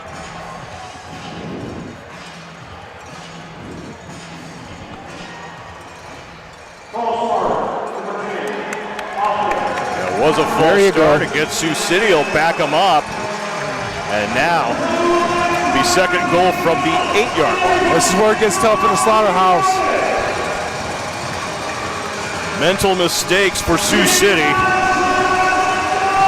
And this was a game you had to figure they're going to have to obviously limit those, especially on the road. As the play clock's down to 10, they're still in the huddle. They break the huddle, they're going to have to hurry up. See if they use their last timeout. Scott Jensen's watching it. He sees it get down. He's going to have to call that timeout. Nope. Play clock at 0. They let it go anyways. There's a flag in the backfield. They didn't blow it dead, though. So he gets out. He throws in the end zone. It's a touchdown, but let's get the flag.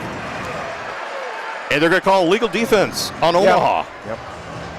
So the play clock was at 0. They let the play go. And then a illegal defense on Omaha. And Sioux City is on the board. I wish they could show a play back.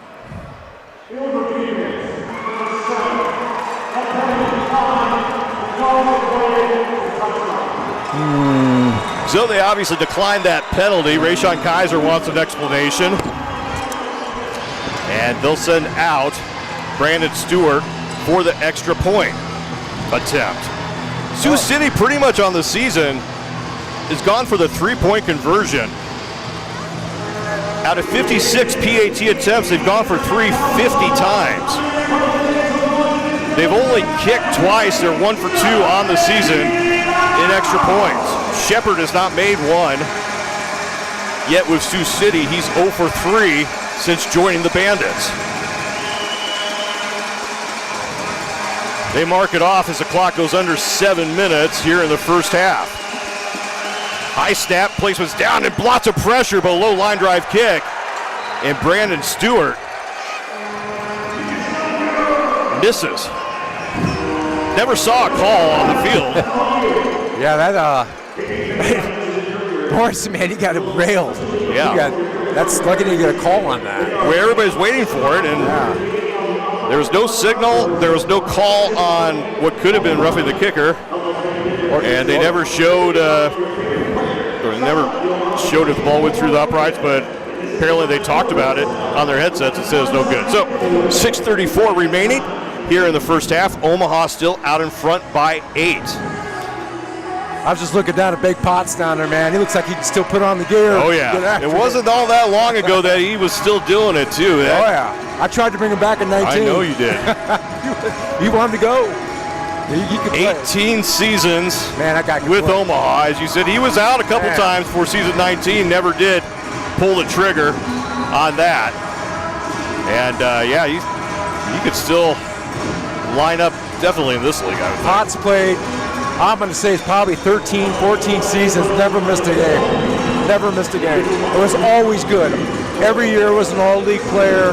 Everybody that's listening to this, that's been around indoor football, knows Potts, respects him, understands. He definitely deserves any kind of accolades tonight. Another Maverick down Nebraska, Omaha.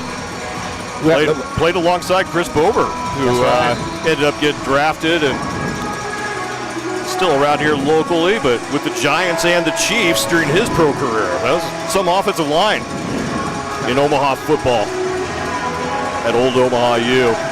Stewart's put back into play. He kicks it off. It's a high kick. He'll be fielded 2 yards deep and brought out to the 5, cuts back to the 10, and Samuel brings it down to the 13-yard line, and we got some more pushing and shoving as they break it up.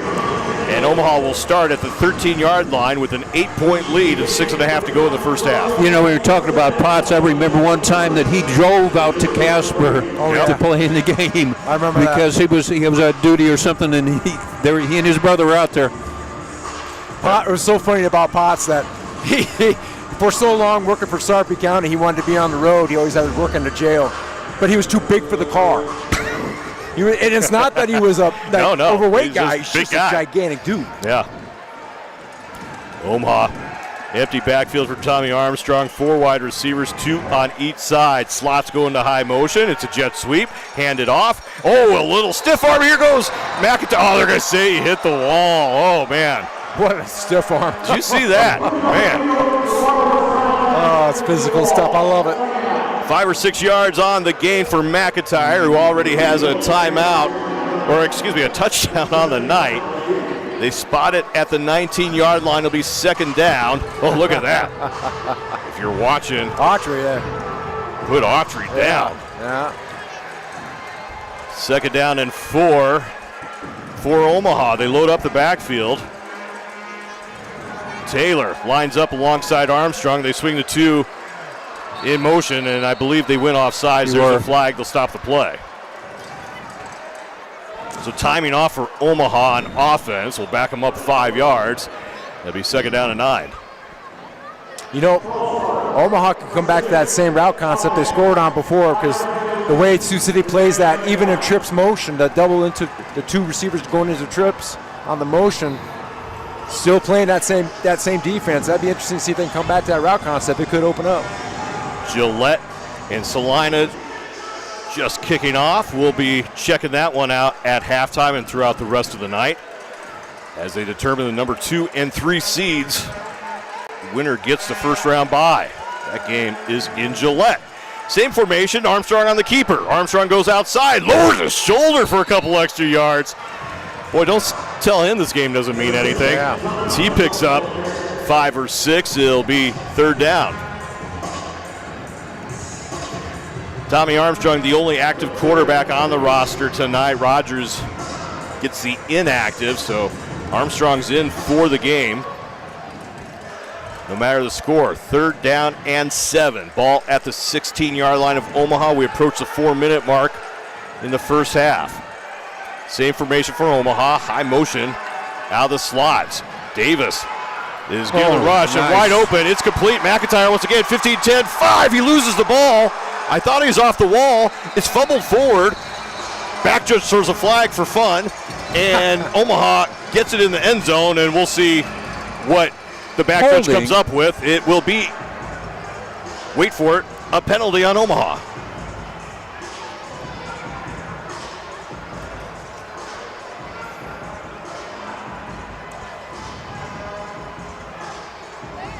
I'm going to keep track of how many each of these officials' flags they throw. There have been a lot out of the B position here tonight, and we saw that 3 weeks ago.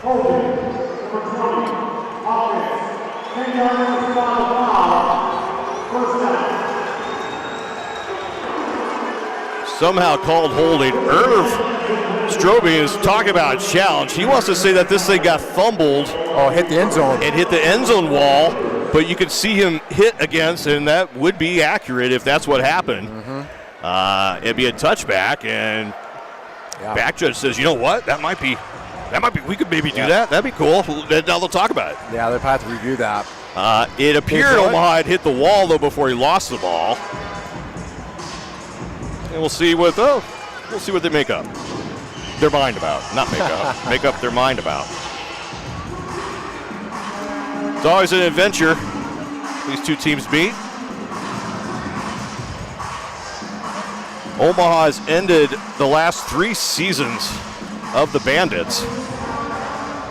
And it could happen again. It's not that far-fetched. It would take a win next week in Billings. And Southwest Kansas not upsetting the number 3 seed, and Sioux City will be back here in 2 weeks. So first down for Omaha now at the 19-yard line after the penalty.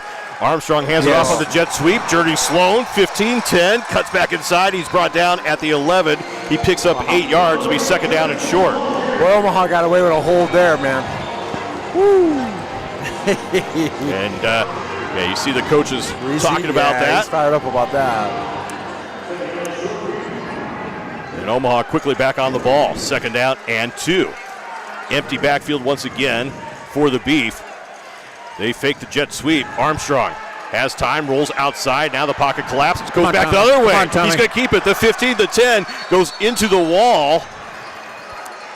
And they bring him down at the 8-yard line. It's enough for a first down. It'll be first and goal for Omaha.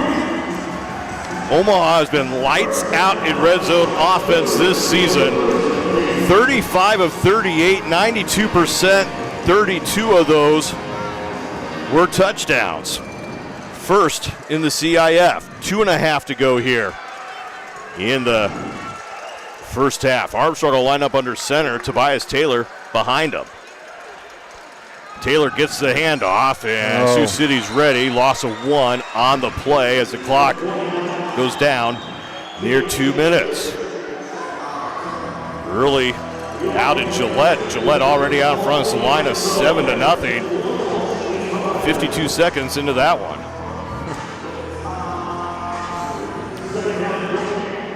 You talk about a road trip.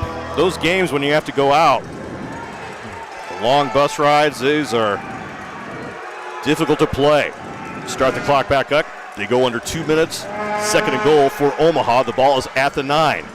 Armstrong puts 2 in motion to his left. He goes to the right. Has a man. Was that caught? Oh, they'll say it was incomplete. And off the wall, I don't know. He brought it in. That was Journey Sloan. But they'll say that it hit the wall. And Mike Tatum is talking with them. I think Mike Tatum wants to possibly challenge this. Either way, though, the clock will go down to the 1-minute warning, and Omaha will not run a play. We'll come back for the final 60 seconds of the first half. Omaha 14, Sioux City 6. 1-minute warning in Omaha. You're listening to Omaha Beef Professional Indoor Football here on the Boomer Sports Network. Home Matters Construction is the most reliable and best remodeling experience in Papillion, La Vista, Bellevue, and Omaha. What are you remodeling? Basement, bathroom, kitchen? At Home Matters Construction, they can do it all. Go see for yourself at hmcomaha.com. Ready to start remodeling today? Call Home Matters Construction at 402-661-0910. Their staff is waiting and ready to help you. Home Matters Construction, building better. Midwest Quality Insulation treats your home as they would theirs. Midwest Quality Insulation works directly with homeowners, builders, and contractors throughout the Omaha metro area. Go to MidwestQualityInsulation.online and take a look at their vast insulation services, including spray foam, open-closed cell spray foam, fiberglass bats, and many more. Ready to insulate now? Give Midwest Quality Insulation a call at 402-871-9832. Attention mechanical engineers and current engineering students. Are you a licensed PE or working towards your PE? Do you value teamwork, fast-paced, creative, and challenging work? We have an opportunity for you. Kelly Engineered Equipment is seeking talented and qualified candidates to join our team.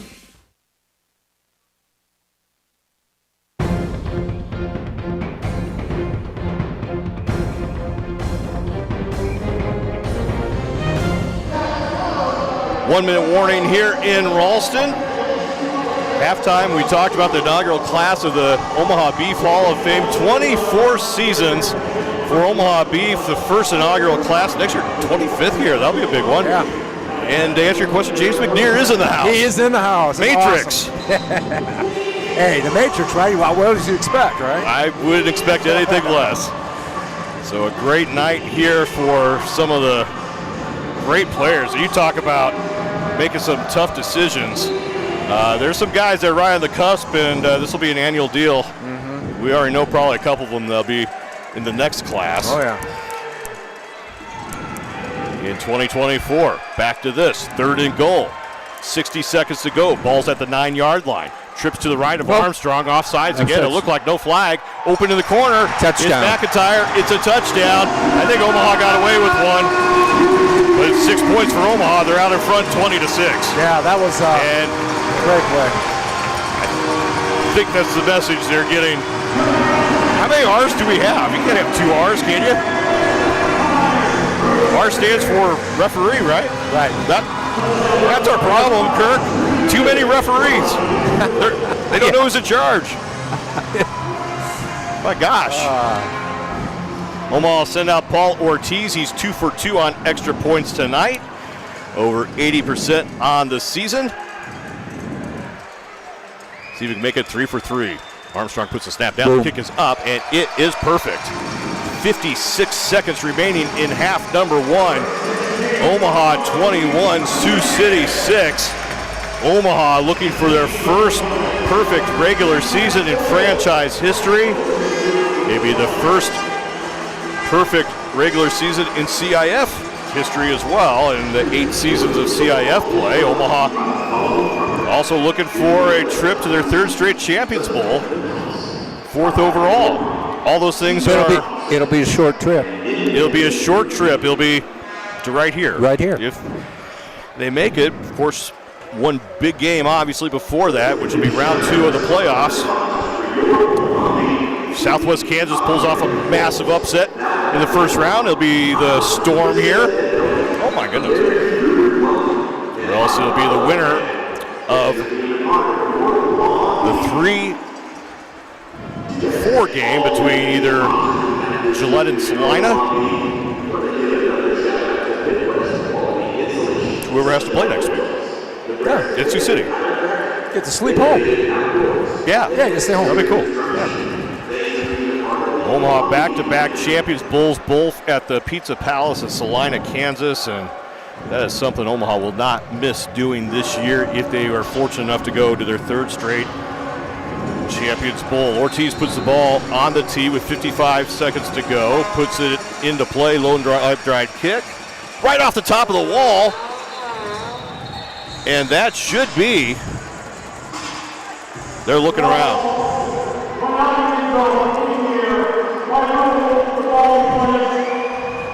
We got pushing and shoving here, and no flags.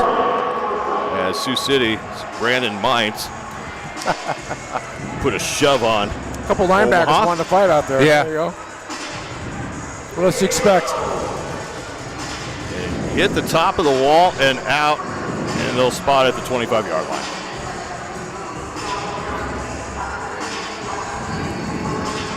So a mental mistake for Omaha as they give the short field to Sioux City with 56 seconds remaining here in the half. Bandits do have 1 timeout, and we have traditional timing rules for the final minute of each half. Tied up in Gillette with 10:05 remaining, 7 points apiece between the Liberty and Mustangs. Pistol formation, Lowenstein with Prohaska. High motion, far side. Lowenstein keeps himself right up the middle, 20-15. Cuts back down to the 11-yard line. Pick up 14 yards for Lowenstein. And a first down for the Bandits. Will stop the clock to move the chains. That's a good decision. So the Bandits try and take advantage of the kickoff out of bounds. They cut this lead. Omaha will get the ball first in the second half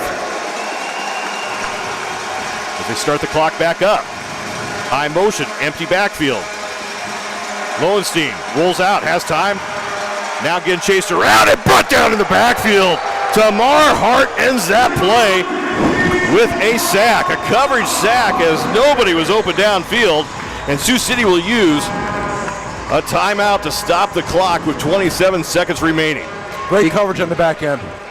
We got him in the Souflex, planted him.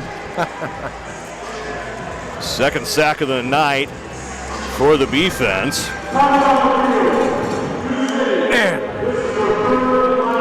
And Sioux City uses their last timeout of the first half. So it'll be second down and 16, make it 15 when they come out of this. They get a first down just inside the 2-yard line. And as we said, traditional timing rules, so incomplete passes or going out of bounds will stop the clock for the remainder of the half. 15-point game. Bandits trying to cut that lead, and remember CIF with their wacky conversion rules, you could get not only 1 and 2 point conversions, but 3 and 4, which makes things interesting as well. So Bandits come out of the timeout. The crowd is awake as the Bandits have second down and 14. Lowenstein puts Bruno into motion. Drops back, wants to throw, looks to the left side, has a man, throws it behind Mines. And it's incomplete. Third down. Stops the clock, 22 seconds to go. So Sioux City could open up the back of the middle of the field with that back swing, but whatever receiver was running that dig was kind of a lazy dig. If they just put a little bit sharper of a dig, it's wide open. Because that swing pass, that swing by the running back's drawing that linebacker out of the hole. Yeah. 22 seconds remaining, third down and long for the Bandits. The ball's at the 17-yard line. Prohaska lines up with Lowenstein, most likely for protection. They flank him outside. Lowenstein steps up in the pocket, keeps it himself. Now we'll have to turn it upfield. The clock's going to keep running as he's brought down at the 10-yard line. It's 12, 11, 10 seconds as they unpile him. Why did the clock stop? Why did the clock just stop there, Coach? I don't know. Somebody got There's no reason for that clock to stop. It's not a first down. They stop.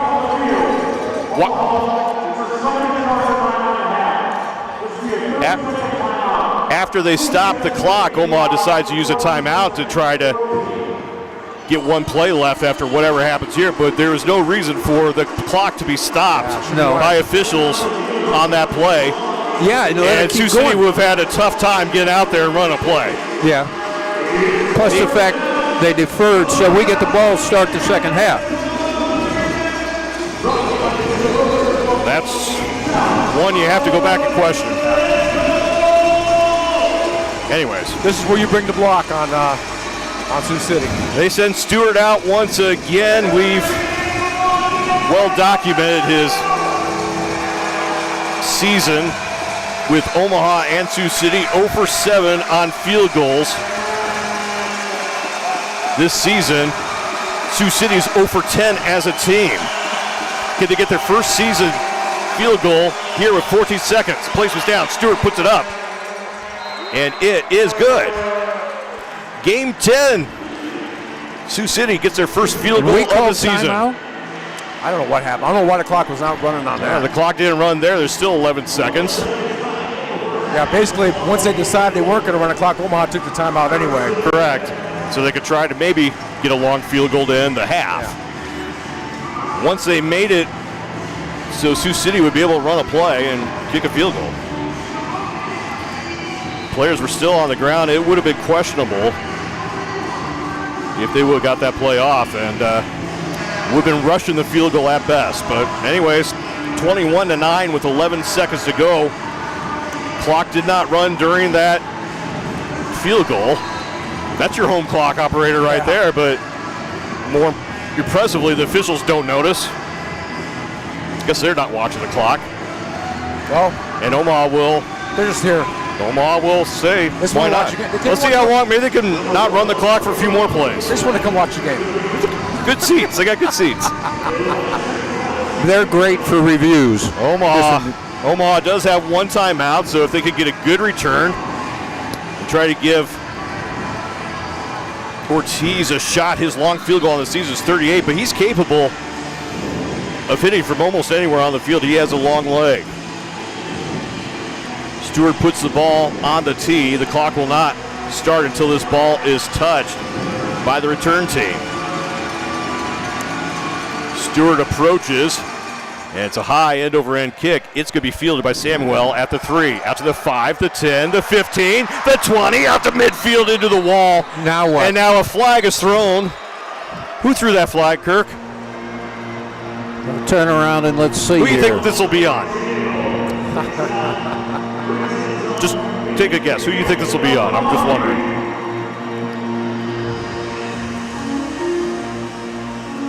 We await anxiously to see who this is on. And it's going to be on Omaha.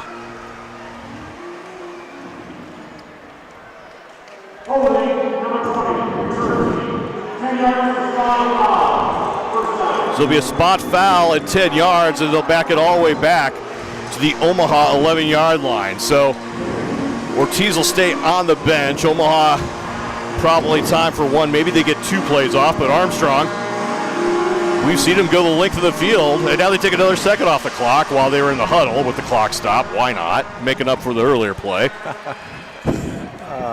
Random clock operation. Empty backfield. 4 wide receivers for Tommy Armstrong. Then in motion, he drops back, wants to go deep. Looks down the field, he throws it in to the end zone. It bounces up, it goes into the crowd, and the time has expired. That was a great throw. Here in the first half. He gave him a chance, but could not convert. And we've reached halftime here in Ralston with the Beef out in front, 21-9. We come back, we'll check the other game in the CIF. We'll look at the upcoming playoff that start this weekend or next weekend, and we'll also check in with the inaugural class of the Omaha Beef Hall of Fame that's going in at halftime. 21-9 Omaha. You're listening to Omaha Beef Professional Indoor Football here on the Boomer Sports Network. Midwest Title Company has worked for you since 2001 and has been committed to providing individuals like you, real estate agents, and lenders with title insurance and closing services to meet their specific needs. Midwest Title Company is fully capable of handling all of your residential, commercial, and farm transactions with the highest level of service possible. Head on over to MidwestTitle.com and take a look at all of their services. Need their help now? Give them a call at 402-493-6200. They will take care of you just like they've taken care of thousands before you. Do not hesitate. Call now, 402-493-6200.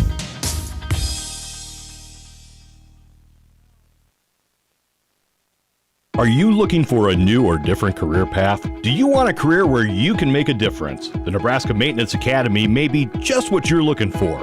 This training program will get you ready for a career in multifamily property maintenance out in the field in just 8 weeks. No need to spend a fortune on tuition or years in a classroom. The next session will begin on May 16th, so sign up now online at nemaintenanceacademy.org. Lifestyles Orthotics and Prosthetics have knowledgeable and experienced staff that have been working with orthopedic surgeons, therapists, and patients for over 25 years. We're a local practitioner-owned O&P facility that puts the needs of our patients first. Find the most up-to-date and state-of-the-art technologies for both upper and lower prosthetics at Lifestyles. We provide patients with custom orthotics and shoe inserts created and modified specifically for you in our clinic workshop. Count on the professionals at Lifestyle Orthotics and Prosthetics to get you moving again. Visit lifestylesop.com and see their customizable plans that fit your needs. Ready for a change today? Perfect. Give them a call now at 402-393-2354. JT Auto Body and Restoration in Omaha is one of the premier auto body shops serving eastern Nebraska since 2017. JT Auto Body and Restoration provides the finest auto body service around. They're an independently owned auto repair and restoration shop for any make and model vehicle. They work with all insurance companies and are ASC and iCar certified. They believe in supplying the highest level of service in all areas of their expertise and will go the extra mile to provide you with that level of service. At JT Auto Body and Restoration, you work directly with owners Jason and Travis. They're fully insured and provide a lifetime warranty on the repairs on your vehicle for as long as you own the car. Visit online at www.jtautobody-and-restorationomaha.com. Even when a big game isn't on, Jersey Sports Bar, Grill, and Keno doubles as a comfortable neighborhood bar with an aural entertainment provided by state-of-the-art Bose sound system with a digital jukebox accessing over 250,000 songs. Jersey Sports Bar, Grill, and Keno offers over 20 local and international beers on tap and dozens more by the bottle. Full liquor and wine selection as well. Live Keno where you can win up to $50,000 in cash. Leather Keno chairs, darts, video games, and a staff that prides itself on prompt, friendly, indulgent service. It sets them apart from the run-of-the-mill sports bars. See for yourself. 501 Olson Drive in Papillion. Attention mechanical engineers and current engineering students. Are you a licensed PE or working towards your PE? Do you value teamwork, fast-paced, creative, and challenging work? We have an opportunity for you. Kelly Engineered Equipment is seeking talented and qualified candidates to join our team.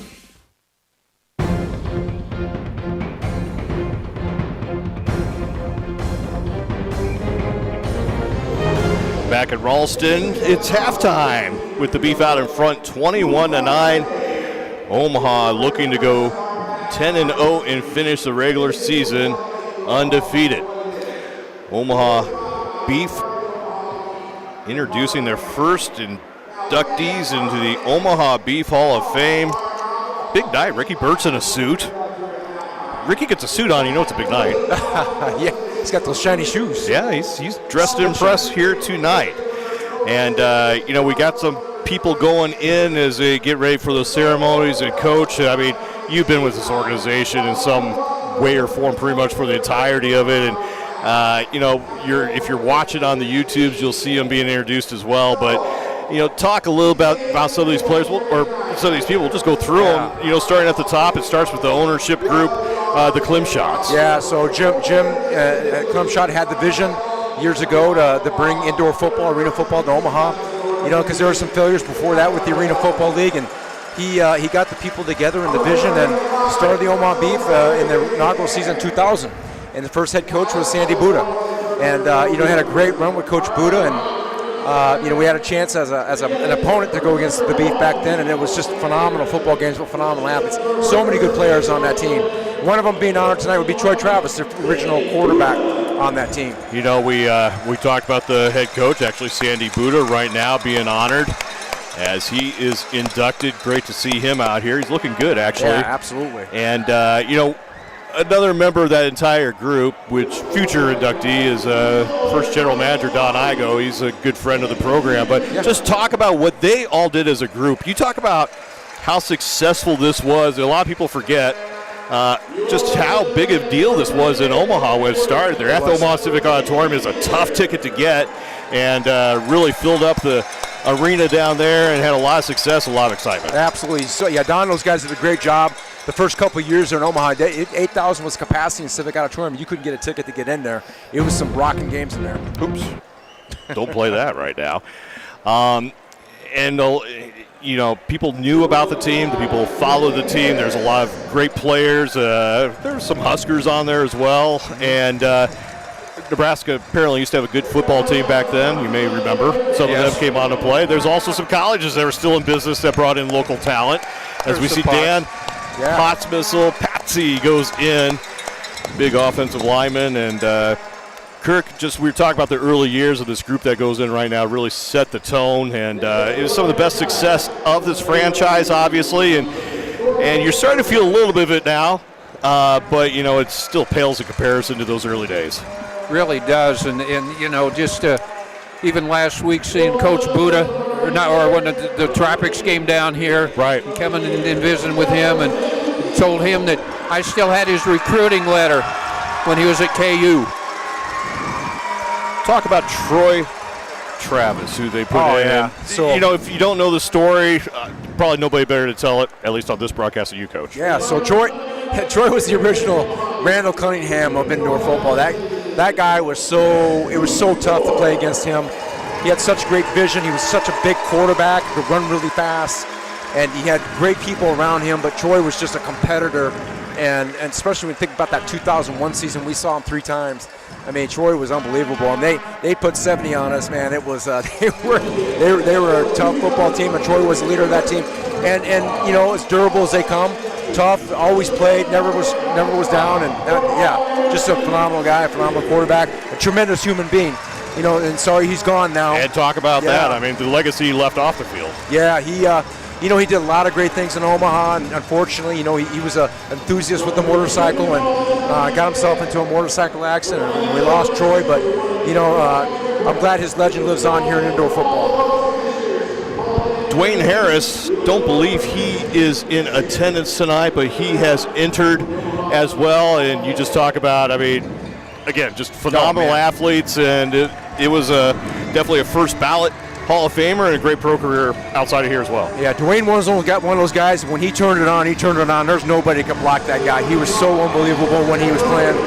As a defensive coordinator, having a guy like that playing defensive line for you, there's a lot of things you can do. You don't even have to bring pressure really from a linebacker, because Dwayne was always a guy that was just phenomenal. And there's been times when he just he had that flow. He just had multiple sacks and multiple tackles for losses in games. He was just a dominant football player. A little bit later in the history, but really he was, had some experience before he came here. But James McNair coming in at that quarterback position, some of the most epic games at the old Slaughterhouse at the Civic Auditorium. Some of those rival games against Sioux Falls back in the day. A lot of excitement there, and that was just a guy like you would want in indoor, a great dual threat. If you ever looked at his legs, you just wondered how he never got injured. Hey, I'm just looking at it right now. Let me tell you something about that cat right there. James McNair, I had the privilege of being with him from day one to the end of his career, and I've seen him do so many phenomenal football things, right? And where he garnered the name Matrix from not just our own teammates, but people around the league, because he would do some things that were unbelievable. You look at the guy, he wasn't really that big, but man, he could bring it. He would do all kinds of crazy moves, and I'll just think of one game in particular. We're in Colorado against a really, really good Colorado Ice team, and we're down to the end of the game. There's no time on the clock but 1 second, and McNair's running back and forth and throws a 30-yard strike to R.J. Rollins to win the football game. It was one of the most exciting things that I was ever part of, and that was such a great bus ride home. And Matrix was unbelievable, and how he had that. If there was ever, we have to go back and watch on YouTube and how that it was such a great play. A lot of memories, and honored to have those players and coach and owners into the inaugural class of the Omaha Beef Hall of Fame. Halftime here, apparently community theater time, as we get ready for half number 2 and the CIF playoffs starting up next week. We'll talk about that when we come back. You're listening to Omaha Beef Professional Indoor Football here on the Boomer Sports Network. Universal Trucks is conveniently located in Omaha, just off I-80 at exit 440. At Universal Trucks, they have a great selection of heavy and medium-duty trucks and trailers. If you're interested in their amazing selection, visit online for more information at universaltrks.com or call 402-891-2652. TO5 Bollywood Grill, featuring South Asian delicacies in a romantic and calm ambience. Our team of outstanding chefs and servers will cater to your every need for a dining experience you'll never forget. We're pleased to offer the very best South Asian cuisine. We have a vegan section on the menu with no artificial colors in any of our menu items. For corporate parties, we have 2 areas available, each seating up to 20 people. For small parties, we have a party pack to go. Party packs are available for delivery or pickup through our website, TO5Bollywoodgrill.com. TO5 Bollywood Grill, the food, the taste, the romance. At Quality Fence, their name says it all. They're all about quality. Their highly trained professionals have been serving the eastern Nebraska area from Omaha to Lincoln and all places in between for 30 years. Go to qualityfence.net and check out their vast selection of vinyl, wood, ornamental, and chain link fencing. They won't put anything in your backyard that they wouldn't put in theirs. So give them a call, 402-896-9325. The hottest investments around right now are in real estate, but once you purchase the rental property, you need to make sure you manage it right. Crown Property Management, they will help. Many property management companies are not proactive when managing your rentals. The end result? More repairs, more fees, more cost to you because of their lack of management. These aren't property managers, they're rent collectors. Crown Property Management will make sure that your dream investments don't become your nightmares. End result, more money in your pocket. Contact us today, crownmanagementomaha.com. See the Trainer offers a full line of in-stock bracing, home health, and rehabilitation products. Whether your pain results from a chronic condition or an acute injury, they're dedicated to improving your quality of life. Their knowledgeable staff will do their best in assisting you in selecting the appropriate product to best fit your needs.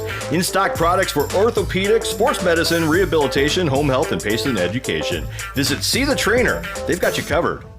At Union Bank, people don't have your money. Your money has people. First home people, investment people, people who answer the phone and your chats, dream car people, dream retirement people, driving your dream car in your dream retirement people, small business people, credit card people, and all the other people you need. At Union Bank, our people help you do more than you dreamed possible. So stop in and say hello. We can't wait to see you.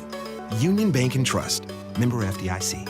JT Auto Body and Restoration in Omaha is one of the premier auto body shops serving eastern Nebraska since 2017. JT Auto Body and Restoration provides the finest auto body service around. They're an independently owned auto repair and restoration shop for any make and model vehicle. They work with all insurance companies and are ASC and iCar certified. They believe in supplying the highest level of service in all areas of their expertise and will go the extra mile to provide you with that level of service. At JT Auto Body and Restoration, you work directly with owners Jason and Travis. They're fully insured and provide a lifetime warranty on the repairs on your vehicle for as long as you own the car. Visit online at www.jtautobody-and-restorationomaha.com. Midwest Title Company has worked for you since 2001 and has been committed to providing individuals like you, real estate agents, and lenders with title insurance and closing services to meet their specific needs. Midwest Title Company is fully capable of handling all of your residential, commercial, and farm transactions with the highest level of service possible. Head on over to MidwestTitle.com and take a look at all of their services. Need their help now? Give them a call at 402-493-6200. They will take care of you just like they've taken care of thousands before you. Do not hesitate. Call now, 402-493-6200.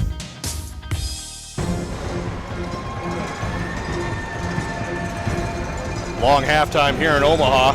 Yeah. Got a couple ideas how I can make it shorter.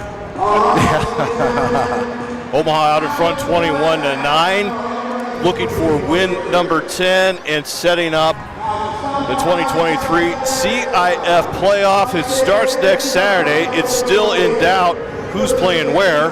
If this game holds out like this, Sioux City, we've talked about it, would be going out to Billings. We know they play Billings either way. The key, though, if Taz Wilson can get back in the lineup, they're going to give Billings a lot better game.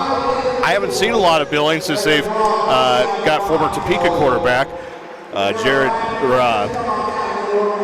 Lorenz Stefan. He went out there. Yeah. But obviously they're an improved team since he's joined the Billings squad. Yeah, that changes this time of year with people moving around and everything. It's kind of a different setup. Well, everything revolves around the quarterback. Just truth be told, right? And Taz is going to bring a different element to Sioux City. Gets back into the lineup.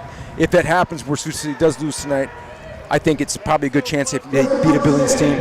But the thing is the wear and tear, right? The physical game tonight, they're going to have to now drive out to Billings. Bus trip. Play Billings, right? Possibly win that football game, get back on the bus, and then come back and play Omaha again, right? Possibly, right? Correct. The winner of that game most likely will end up here unless Southwest Kansas does something that nobody would expect. And as we said, if Omaha defeats them, that game's at Billings. It's on Monday night, so whoever comes out of that is going to have a long trip with a short week to play the Beef. It's a path Sioux City does not want to take, but if it is, well, I guess I'm not really sure. Maybe you can clarify this when they can end the transactions, right? So maybe they take a look at a game like this. Is it done now? Yeah, they're frozen now. They're frozen now. Okay, so they can't do anything about it. But They still have Taz, and I'm not sure if it was what type of an injury it was. A leg. But but I don't know if it was something where it's going to keep him out past tonight. Leg. That's all we know is leg. Leg. One of them. One leg. One leg. That's right. So, the thing is, well, it's still, again, we can't count Sioux City out. It's 21-6 last time, or 21-9. But with a trip to Billings on the line, if Wilson could have gone tonight, he would have gone. Sure, yeah. Well, it's a big game. Right. Big difference. Right. Being at home. Right. Then the other game going on right now. Gillette out in front of Salina midway through the second quarter, 21-10. And, Gillette is sneaky really tough. I think that's the best way to say it. You just always feel like, they're going to get exposed now. They're going to get – but they're looking at that number 2 seed in a first-round bye. They beat Sioux City twice. They've gone down and beat Salina once and looking to beat Salina here. In the game against Omaha, if they would have done things strategically correct about the kicking game and stuff, that could have been a whole different ballgame. Yep. They are a Played better football team. Number 4. They are way better than they were when we saw them here in Omaha. And the thing about a team like that is they got nothing to lose, really. Right. This is, collectively, a bunch of guys that first year together, second year possibly, and they're taking out the big dogs. If that were to hold and Gillette does pull off that win tonight, that gives them the number 2 seed. That means Salina and Southwest Kansas. Southwest Kansas is the big winner because they only got to go to Salina instead of going to Gillette next week. That's a much shorter trip. But that means that if Omaha were to win next week, their opponent in Champions Bowl has just done a trip to Gillette as well. It could be Gillette coming in. So another long trip for somebody around those games. Yeah. I'm just glad it isn't us. What's that? I'm just glad it isn't us. There's long trips. You know what? There's always a good thing about the Billings trip, though. You can always find a positive in there somewhere. You can. Yeah. Well, now they have streaming and Wi-Fi and all that stuff. We didn't have that back then. That's true. We just had to bring a book. Rock, paper, scissors. Or watch you study for tests. Yeah, which I still failed. It's Heroes Night here. Actually, a cool deal, giving away a motorcycle here at halftime to a first responder or veteran. That's a nice little bike. That's great. Yeah, so a great night here. I don't know the details exactly how they're doing it, but if you're watching on the YouTube streams, that's what is going on right now. We'll come back. It's halftime. Wrapping things up.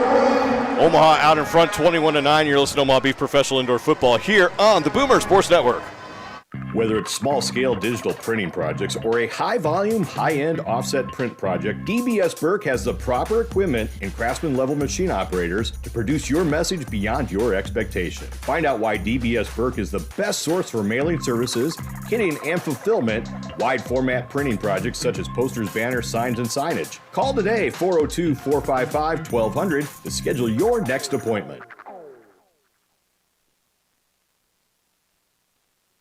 Founded in 2016, IAMS Wealth Management is a service-oriented organization dedicated to supporting independent investment advisors who provide holistic fiduciary services to clients. We operate as the back-office support team for dozens of advisors throughout the country that are experienced in financial planning, investments, insurance, and more. With our assistance, they are equipped to focus their time and energy on what's most important, you and your needs. Call 888-255-7670 or visit our website at iamswealthmanagement.com.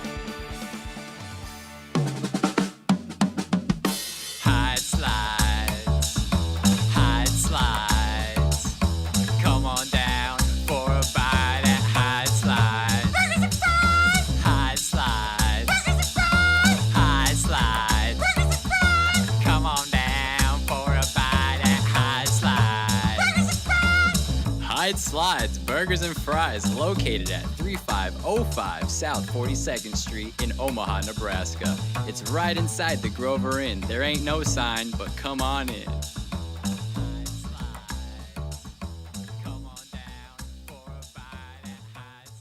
At Quality Fence, their name says it all. They're all about quality. Their highly trained professionals have been serving the eastern Nebraska area from Omaha to Lincoln and all places in between for 30 years. Go to qualityfence.net and check out their vast selection of vinyl, wood, ornamental, and chain link fencing.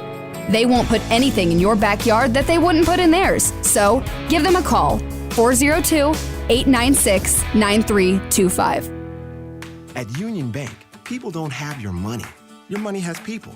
First home people, investment people, people who answer the phone and your chats. Dream car people, dream retirement people, driving your dream car in your dream retirement people. Small business people, credit card people, and all the other people you need.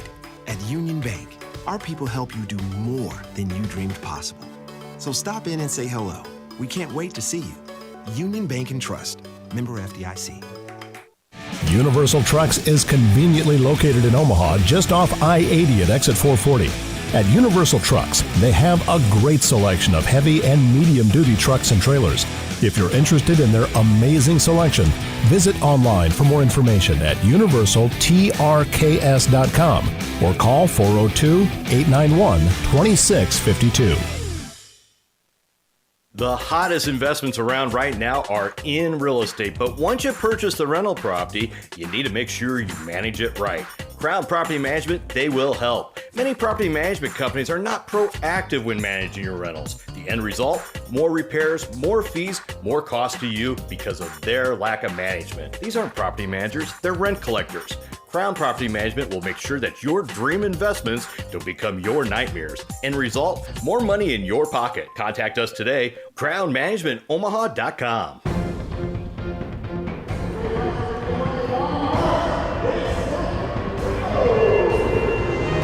Back in Ralston, just finishing up halftime, getting ready for half number 2. God, the bike's getting pelted with balls. Yeah. Oh, man, that's pretty cool, guy. The veteran won a motorcycle here tonight. That's awesome. Yeah, that's a good deal. And now the guy taking the bike off. Apparently doesn't run. He's like pushing it. I assume it'll work. Get ready for half number 2, Omaha 21, Sioux City 9. Just a reminder, you're listening to KIBM Omaha, 94.5 FM, 1490 AM, and on myboomerradio.com. It's the end of the regular season. Chance to thank everybody who puts these broadcasts together. Richard Tiemann all season long. Nick Burris back at Network Control. You know what Nick does? What does Nick do? He turns it on when we start. Nick is awesome. And then without Nick, we can't do anything. No, then you know what he does? What? Turns it off when we're done. See? He controls everything. Yeah. He's the Wizard of Oz. He is. So we appreciate him turning us on. And Pat Combs for allowing us to do this, and our partnership with the Boomer Radio Network, as we've been on here for 3 seasons now. Well, 4 if that COVID had happened. Yeah. Yeah, so anyways, ready for half number 2. Talk about adjustments Sioux City's got to do. I think they actually got to feel pretty good about their situation, being only down by 12. Just fundamental football. I think some things with the turnovers, those kind of things are hurting Sioux City a little bit here. They've been playing pretty tough. They've held Omaha a couple different times. You got to make some adjustments on defense for the big play. Get a little bit more discipline with your key reads, those kind of things from a defensive backfield position. I think Sioux City needs to get back to what they were doing. They're hitting the vertical seams in the run game. A little bit of that perimeter game with the jet sweep with Bruno. Maybe some play action off that. I don't know if it would work or not because of the defensive line, the pressure they're putting on them. But also that if they get to that short game, they were doing a couple series back when they were scored on. I just think those 3 things are probably the big keys. It really looked like that the quarterback was going to get harassed, at the beginning of that game. Yes. I mean, they've been putting pressure on him, but they did do some good adjustments, maybe moving the plays a little bit quicker, a little bit more misdirection, and trying to get as much time as they can for him, which is easier said than done. Well, in the last 3 or 4 games for Sioux City, this isn't anything new with them being behind at halftime and coming on and making it very, very close at the end. Remember 3 weeks ago, Omaha leading 30-6 in that game. Sioux City came to tie it back up in the final minutes, and Omaha wins in the final seconds with a field goal. You got to give credit to the veteran staff of Sioux City and being able to do those kind of things. We talked about consistency before. Staffs have been together for a long time. They understand the adjustments. They understand they do a really good job of doing that. Sioux City will probably have a pretty good game plan coming out here, doing the things we talked about. So how big is this drive? Omaha gets the ball first, up by 12. Obviously, they put it down the field, and you make it almost a 2-possession game. Well, it's definitely going to be a statement for Omaha, but on the other side of it, Sioux City stops, and that's a great thing. So really on both sides of it, this is a really, I think, a key drive. It's not the ending drive, but a key drive. Winner tonight will be the 50th meeting between these 2 teams. Sioux City can tie it back up at 25 as Omaha leads the series 25-24. Omaha looking for their third win in a row in this series, and as we mentioned, they haven't done that since back in 2013. You got something to say about that? Yeah, 2013. That was not just 3 in a row; it was 10 in a row. Yeah, that was a lot of wins for the Beef back then. Then things changed. Something changed. There's a little period where Omaha didn't make playoffs and win a lot of games, but even their 1-11 season. Yeah. Guess who the win was against? Sioux City. That's why I always say these two teams. It doesn't matter what the score is. It's 21-9 halftime. It doesn't matter. Might as well be 0-0. It's just again right. The Sioux City staff. Burb's been around forever. He's got Coach Wagner on the staff. Coach Wagner was a Division I coach. He went with Wayne State. He's been all over the country. One heck of a football coach on his staff. They're gonna do things. They're gonna make adjustments. It's gonna be fun to watch. See what they do schematically. The Beef will be in the playoffs for the 18th time in 23 seasons of play. And as we mentioned, it took a long time. They finally got that first championship 2 seasons ago, defeating Salina with a blocked field goal attempt at the end of that contest. Salina returned the favor and defeated Omaha in Champions Bowl 7, both games in Salina, Kansas. Ready to kick off here for half number 2. Another guy I'm seeing on their staff is Spetler Tonga. Boy, I love that guy. So many years I've seen Tonga play. One year we got him with us in Omaha. That was so much fun. We had such a good team. And Tonga would do his thing at halftime, the pregame stuff. Man, it was awesome. We were just down there talking to McNair about that. Specifically the Colorado game we talked about earlier. And Tonga was on that team, and how fun that was. It's good to see him out there too. Omaha will get the ball first. Aaron Jackson actually back to return this kick, the defensive back at the goal line for Omaha, as Brandon Stewart puts the ball on the tee, and we are finally ready to go here in the second half. Final regular season game of the 2023 season. Both of these teams will be advancing to the CIF playoffs that start a week from tonight. Stewart, high end over end kick. Jackson fields it at the 2, out to the 5, cuts to the left, 10, 15, head of steam, 20, changed directions, out to midfield, dragged across the midfield stripe and brought down at the 23-yard line. Well, there you go. That's a great start for the Beef as far as the return. They're in Bandit territory. So Omaha has had favorable field position for much of the night and will start in Sioux City territory. Moving right to left on your Boomer radio dial to start half number 2. It was almost the same field position we had on our first possession. 21-17 now in Gillette. Mustangs still out in front of the Liberty. First down and 10 for Omaha. Tommy Armstrong swings 2 over to the right side, and the snap gets away from Armstrong. He picks it back up and tries to underhand, throws it. It's complete. It's going to be complete for a loss of a yard, but a little bit of a magical play there. I thought Armstrong might just throw it away to save the sack, but he threw it underhand, found Tobias Taylor for a completion. Somebody as athletic and aware as Tommy, that's but only a few people can do those kind of things, right? It's a completion. It'll help the completion percentage. It's for a loss of a yard. It'll be second down and 11. 12-point game, 2 possessions still, even with the wacky CIF conversions. Up to 4 points, you get 10 per possession. Empty backfield for Armstrong. High motion out of the slots. Armstrong has a rush. Claude Davis pushes it again. It's complete. Taylor, 20, 15. Out to the left, to the 10, the 5, leads forward. Did he get the end zone? The back judge says yes. Omaha scores, and what a play. It looked like Claude Davis was going to wrap up Tommy Armstrong, and he did another magical little underhand pass, finds Tobias Taylor, and Taylor took it from there. Wow. What a great improvisation. Great play by Tobias Taylor. That's just good stuff right there. Second receiving touchdown of the year for Taylor. 4th touchdown overall. He's only been in Omaha now for 4 games.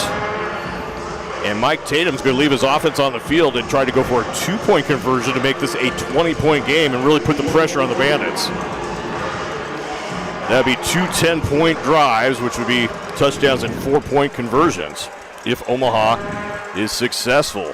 On the season, Omaha 54.5% on 2-point conversions. Jet sweep, and they lose the ball. And this could be returned. No, it's picked up now, and Omaha still trying to get it. Samuel is down. He's going to be a yard short. Sioux City still trying to return that ball, but this play is dead. Exchange was not clean, and it went downhill from there. Omaha almost salvaged it, but the conversion is no good. It's 27-9. That second fumble was questionable. I don't know. Yeah. You can look back at that. Maybe not. Well, they blew it dead. You can't reverse that. Yeah. Well, I mean, you could give it to them, but it's a conversion, so the return would not be allowed. But I'm just going to say I assume the officials called it correctly because, well, they're talking about it, so you never know what might happen. Just give them two. They'll give them a rouge or something. They can always review. Yeah. Which they're good at. All right, so Omaha scores on their opening possession of the second half. 12-10 remaining here in the third quarter. It's now an 18-point advantage for Omaha.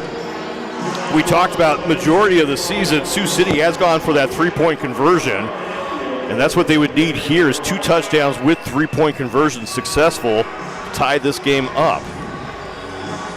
We've seen crazier things in the I-29 rivalry over 50 games, over 22 years. See how this one turns out here tonight. Ortiz puts the ball on the tee, low line drive kick. It's fielded at the 14 by Bruno. Runs into his own man, out to the 20, into Omaha territory, and brought down at the 23-yard line. So good field position for the first possession of the second half for Sioux City. Great awareness for Bruno. Pick up that ball there on a squib. Sioux City 5-4 on the season. They've lost 3 straight. Trying to win Irv Strovin's 100th career game. This is crack number 4 at that. And the prize would be a home game next Saturday night instead of a long bus trip to Billings, Montana. Got some work to do to get there. 11.5 to go for the Bandits. Empty backfield. Lowenstein looks deep, has a man in the end zone, but short, it's intercepted. It's brought back out. Chris Perry to the 10, the 15, flags in the backfield. Actually, it's Aaron Jackson who came up with it. And he will get the interception. Second turnover of the night for Sioux City. As James McNear comes up to the broadcast position. Congratulations. Great to see you again. Go get him on the headphones. Go ahead. Get him on there. Yeah, Go we don't ahead. need Kirk there. This interception will stand. They'll back up Omaha. Congratulations. It's taken them a long time to get their act together to have a Hall of Fame, but well-deserved inaugural class. You get with some elite players here tonight. Man, thank you, Todd. It's amazing. I mean, you know, we played our hearts out every week. And we talked about how amazing some of those teams were, and the coaches you had, obviously, was a big part of it. I just want to make sure James sees this, that when you played, buddy, these are all wins versus Sioux City right there. Wow. That was that streak of 10 in a row that went Omaha's way. And, not telling you anything you don't know, you weren't the most athletic at the position necessarily, but, you were one of the best at the position. You were deceivingly fast, and you were very accurate with your arm. Congratulations. Thank you. I mean, hey. That was a compliment, believe it or not, right? It was, absolutely. Thank you for sharing. I mean, it was amazing. We had some great athletes. As Omaha's coming out of their own end zone, complete pass, short gain, second and 10. And some great teams. It's been a long time since Omaha had that success. Now ownership change. They're starting to see that again. Talk about the atmosphere tonight. It's not the Civic, obviously, but the fan base is still there 24 years in. Yeah, that just shows the foundation that was laid through the years and how fun it is to come to these games. I'll also say that, majority of my years were played at the Civic, but my final year was played in this building. And it was amazing to open it up. It was the last time Omaha won 10 games back in 20. What year was that? You were there, 2013. 2013, yeah. So, well, looking to duplicate that as they're out to the 15-yard line, fresh set of downs for the Beef. I don't know how many times I talked about that Colorado game tonight. He's talked about the Colorado Crush game. You remember that one? I do. That's how he became the Matrix. You know, that was a phenomenal game. Back and forth. When it comes to competition, you want to see some back and forth. You don't want to see a blowout. And it just so happened we were able to close it out with 0.4 seconds left.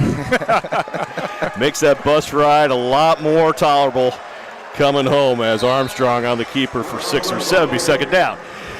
Live in North Carolina now? Yeah, we're in North Carolina. We're within 40 days of moving back to Minnesota. Oh, really? So we're on our way back to Minnesota. Whoa, really? Yeah. All right. Yeah, super excited about it. About the snow, huh? Shoveling, all that good stuff? That's why you do it in June or July.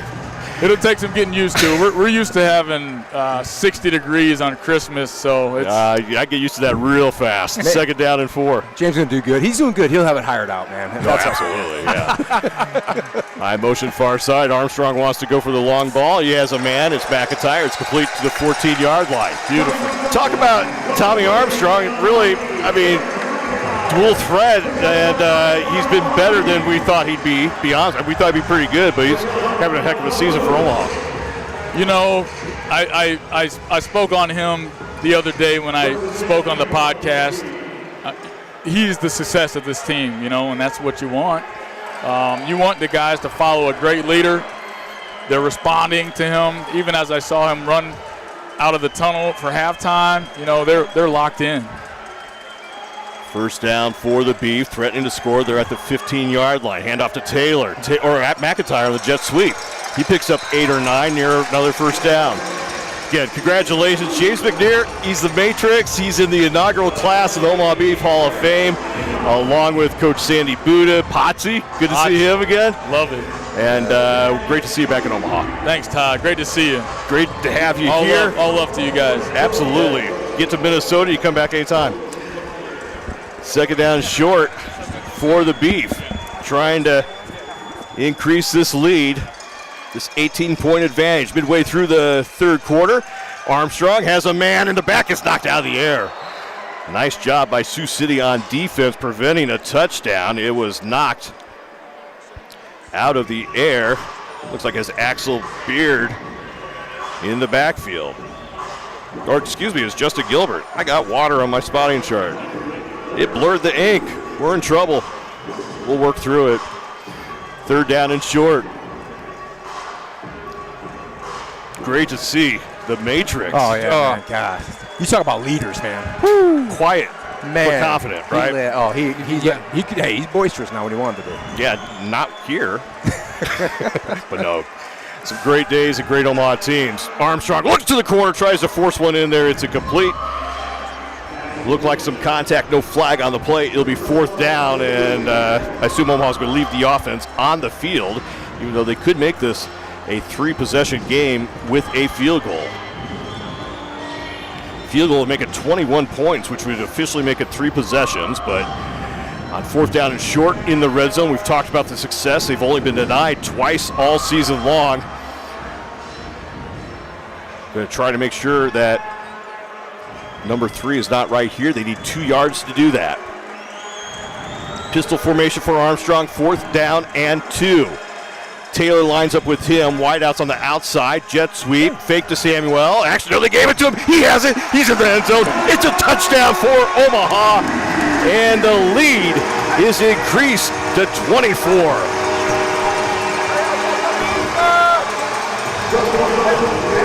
Omaha is doing such a good job of selling that play action in those jet sweeps, Kirk, and everybody falls for it. I mean, Armstrong ended up, it almost looks like magic. Samuel did have the ball, and next thing you know, he's in the end zone. That was twice tonight. Second time for him as Ortiz comes in for the point after. Omaha trying to take control of this game. Placement's down, the kick is up, and Ortiz is good. 5:21 remaining here in the third quarter. Omaha 34, Bandits 9. You're listening to Omaha Beef Professional Indoor Football here on the Boomer Sports Network. Dean Snyder Construction has grown to become one of the largest family and employee-owned construction firms in the Midwest. With over 250 employees and with locations in North and Central Iowa and in Omaha, Nebraska, we offer design, build, construction management, and general construction services commercial markets, including food and beverage processing, industrial and pharmaceutical manufacturing, healthcare, and more. Get more information about Dean Snyder Construction on their website at deansnyder.com or call 402-509-4810.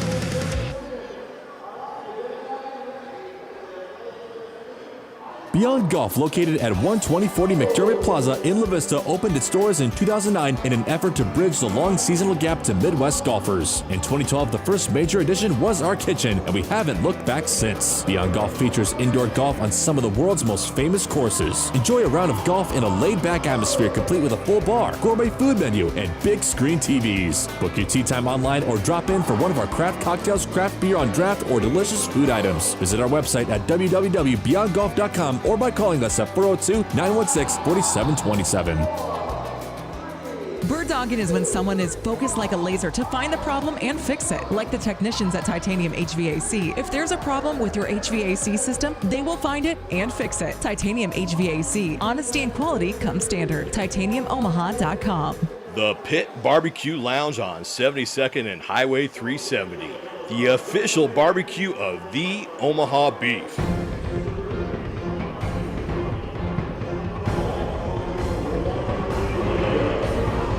5:21 remaining here in quarter number 3. Omaha 34, Sioux City 9.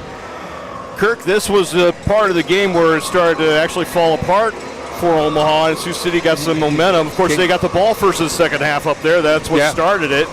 So Omaha in a little better position, but Fred Bruno wants to change that. He feels it 2 yards deep in the end zone. Can't find anything. Good coverage by Omaha. Good coverage. He's brought down at the 11-yard line. Return of 14 for Bruno. They'll start at their own 11. You know, it was so good to see James. Absolutely. And, you know, we haven't had a quarterback like him until Tommy. I agree. And, you know, there's a couple.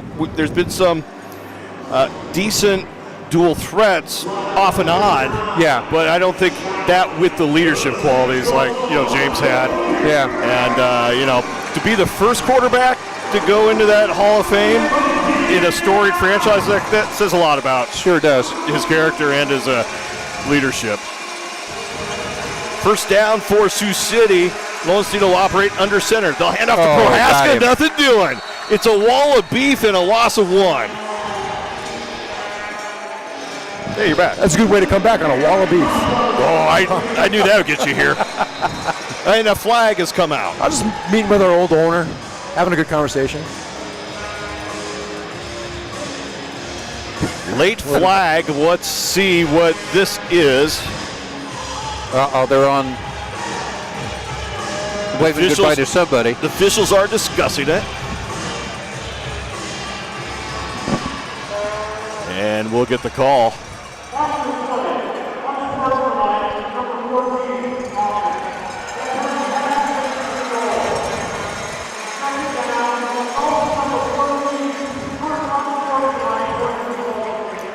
So that's unsportsmanlike against Brandon Shepard, the wide receiver out of Oklahoma State, who's been very quiet tonight. He's usually a big play receiver for Sioux City. It's half the distance, backs him up to the 5-yard line in his first personal foul of the night. Remember, 2 gets you DQ'd, and at this point be the entire playoff game next week as well. Second down and 15. Lowenstein out of his own end zone. Has Bruno complete at the 14. He leans forward and gets another 6 yards out to the 19-yard line. And now it's going to be third down and short. Big completion right there to make this a manageable third down. Yeah, that's been that middle zone, the second level, vacated by the linebacker. That's the spot that Sioux City should have been hitting a little bit more, but maybe they found something that they could get a little drive on. 3rd and 2, Bandits trailing by 25. Empty backfield, Lowenstein gets rid of it. It's up against the board. It is complete. It's a first down. It was right into the boards. We couldn't see it. They had to bring him out. Joyner was on the catch. Joyner, 5'6". That's the other reason we didn't see it. Yeah. My gosh, barely gets over the wall. They couldn't see him. Could not. 5'6", 145 pounds. We saw him make a few plays, though, up in Sioux City 3 weeks ago. 4 touchdowns on the season. As we have a timeout taken by Sioux City. That's their first in the second half.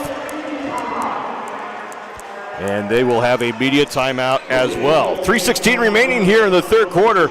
Omaha 34, Bandits 9. You're listening to Omaha Beef Professional Indoor Football on the Boomer Sports Network. Since 2013, Infusion Brewing Company has been brewing up some of the finest locally produced beers. Visit them at one of their tap rooms near 118th and Harrison, or at their Benson location at 61st and Maple. Be sure to look for Infusion Brewing Company beers in 6-pack cans or on tap at retailers throughout the Midwest. Infusion Brewing Company. It's beer that brings us together. Better Bodies, powered by Complete Fitness, is the official health.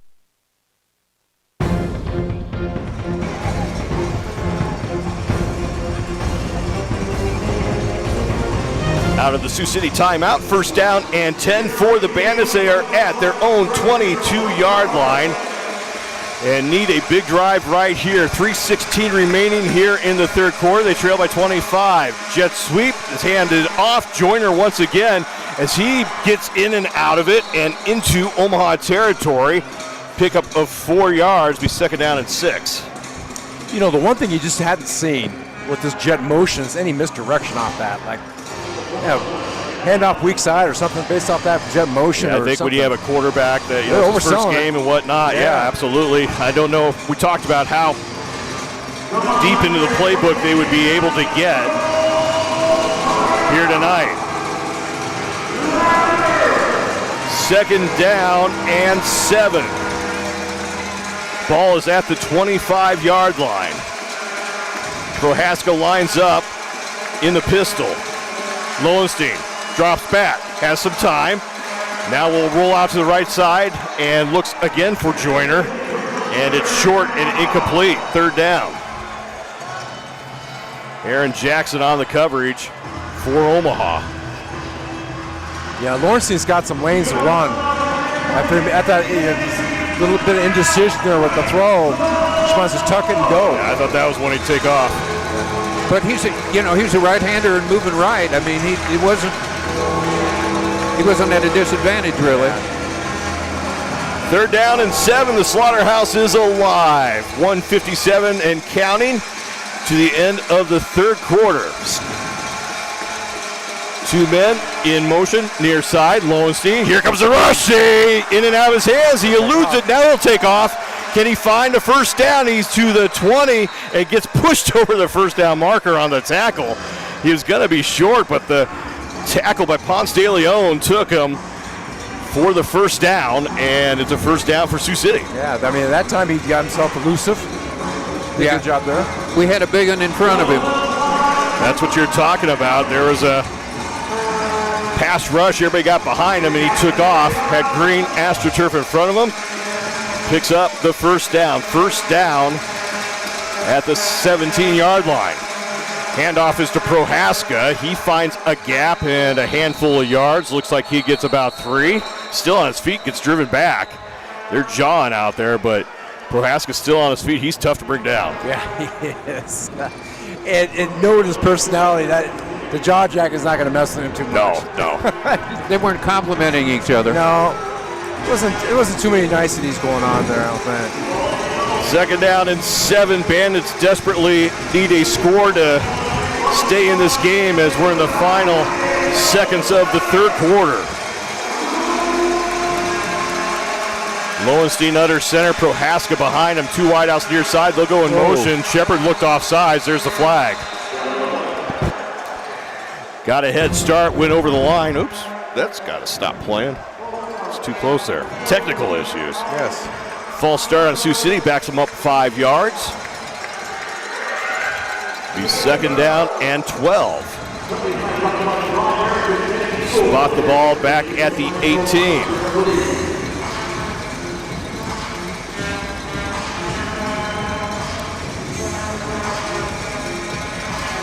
Bandits offense averaging 45.1 points per game, 4th in the CIF this year, only 9 so far through almost 3/4 of play. We're under 10 seconds. We'll see if they get the snap off. Clock's down to 5, the game clock that is. And they will get it off as time expires here in the quarter. It's complete to Joyner. No, in and out of his hands. A huge hit from Chris Perry. Broke that pass up. Boy, he's been waiting all night to put a hit like that on somebody. Yeah, that his reaction to that, man, was pretty quick, and he's so explosive.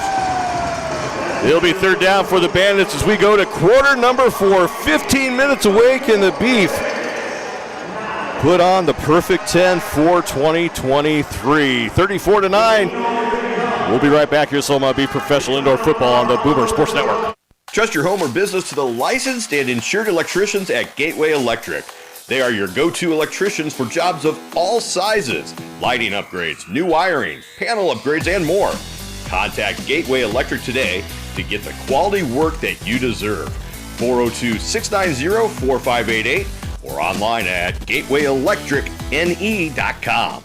The Asthma and Allergy Center has been in the forefront of asthma and allergy research for more than 40 years. Dr. Ford and Dr. Brooks are currently enrolling patients for an asthma study. Qualifying participants will receive all study-related medical care, procedures, and study medication at no cost. Compensation for time and travel will also be provided. If you are 19 to 65 years old and have asthma, contact the research department at the Asthma and Allergy Center for more information or find us at asthmaandallergycenter.com.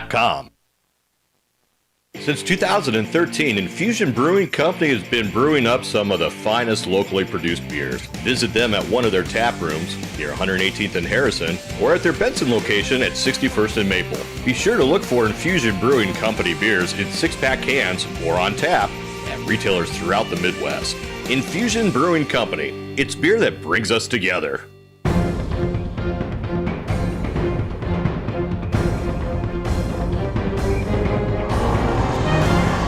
15 minutes away from a perfect season for the Omaha Beef. If they can hold off the Bandits, they have a 25-point cushion to do that as we go into the fourth quarter. And so far, so good. Omaha playing very good football. They have not turned the ball over. That's one big thing. And they forced 2. So, they're +2 on the night again, +22 on the season in turnovers. Yeah, something's missing with the Bandits right now. I don't know what it is. Maybe it is the quarterback situation, but it's just not, I don't know. It's just not hitting on all the engines tonight. So. Well, with Taz Wilson on the bench, you have a quarterback that's 81 of 167 this year for 31 touchdowns and rushed for another 5 and 122 yards on the season as well. So that's a lot of offense experience this season on the bench. Well, the good news is that, they still have life, right? They're in the playoffs. They're going to move forward. But the bad news is you're on a bus trip to Billings. That'll help your leg. But we That'll talked about leg, there's positives to that now. Yeah, you get the Wi-Fi now, the Netflix. You get that massage gun. You can work your leg the whole trip. Too. I mean, you got about or find 14 hours. Wow. I don't know what bus you rode on. Third down and 11. Third down 11 for the Bandits. Lowenstein has a man inside the 10. It's complete. It's near a first down. And there's Shepard on the completion. It's going to be about a yard short, though. It'll be fourth down. Every guy in this league knows, in every town there's a massage. Something can happen.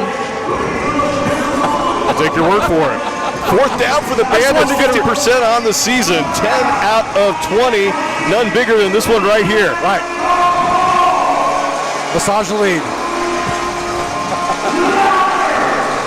Slaughterhouse is alive.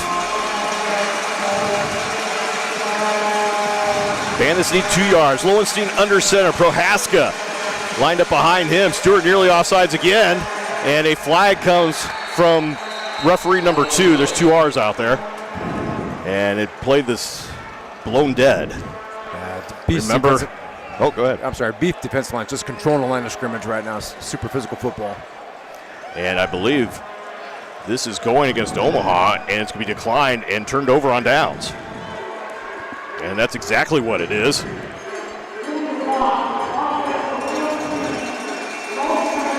Legal block. I believe they got Brandon Shepard for going low when he led that.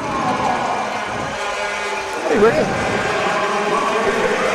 And Omaha will get the ball back. 14-10 remaining and 25-point lead. Let's put the dagger in.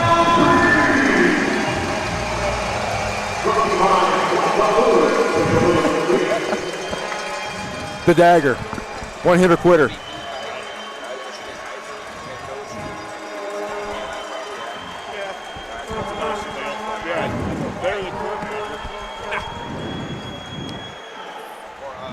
Sioux City starts at their 9-yard line, or Omaha starts their own 9-yard line. And now it's a matter of trying to run some clock out, and Omaha uses a timeout. Reminder, post-game party is at Therapy, as Omaha hopes to be celebrating an undefeated regular season and going on the playoffs right next to the massage parlor. Is that what you're going to tell me? I know there is one right there. Well, you got to put my mic on. Yeah. Oh, I won't say what I said. No, it is there. It is there. Oh, well, the stars will be there. The stars of the past. Oh, are they? Yeah, a couple people will be there, like McNair. Maybe Potts will be there. Of course, Kirk Hire, the former Pittsburgh Steelers. I mean, that's the obvious reason to go. If you want an autograph from Kirk, he'll be willing to give one too. Maybe I'll go. You should. You have a compelling case for attending. That's Therapy on 108th between L and Q.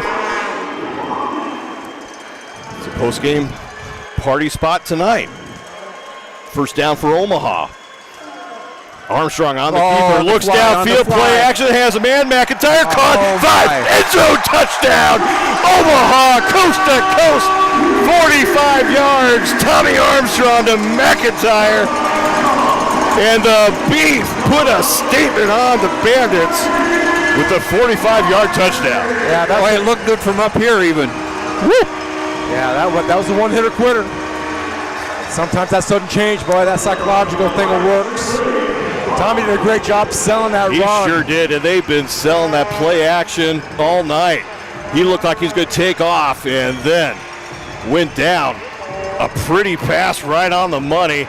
Terrence McIntyre, who finished off the last 5 yards for the score. Actually, that was Barton. I take it back. Couldn't see behind the hair. Is 81, not 80. So Jordan Barton with his first touchdown of the night. Ortiz comes in. The extra point is up. And good. He's perfect on the night for PATs. 12:44 remaining here in the regular season. Omaha 41. Bandits 9. You're listening to Beef Football here on the Boomer Sports Network.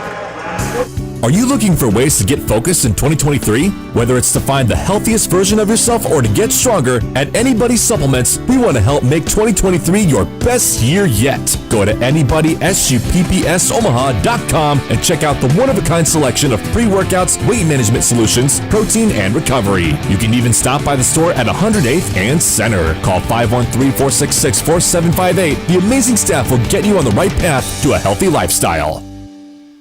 The Firewater Bar and Grill, located on the corner of 72nd and Grover, inside the Comfort Inn and Suites. It's your go-to bar and grill for all your friends' outings, business dinners, or just a night out in the town with good food and drinks. Be sure to stop by on Mondays for the live Omaha Beef Coaches Show every week and have an ice cold beverage along with some great food. That's the Firewater Bar and Grill. They are the official partner of your Omaha Beef. Back at Ralston, Omaha 41, Sioux City 9. Omaha's largest win ever in this series. You have to go back to June 5th, 2010, when Omaha defeated the Bandits 64-29 in Sioux City. That was a 35-point win. Omaha's up by 32 right now. You see that date? No, it wasn't you. 2010? Yeah. Well, maybe it was. High end-over-end kick, fielded in the corner, brought out to the 5, the 10, the 15, into the dasher board at the 17-yard line. And Sioux City's going to really need a miracle and some big plays quickly if they want to avoid the bus ride to Billings. Yeah, I think right now you just continue with the game plan, just try to get that respect back, play physical football. Know you got life left after this game. Liberty and Mustangs at halftime. Liberty have got back out in front 23-21, about ready to start the second half in Gillette. We'll see how aggressively Sioux City plays this.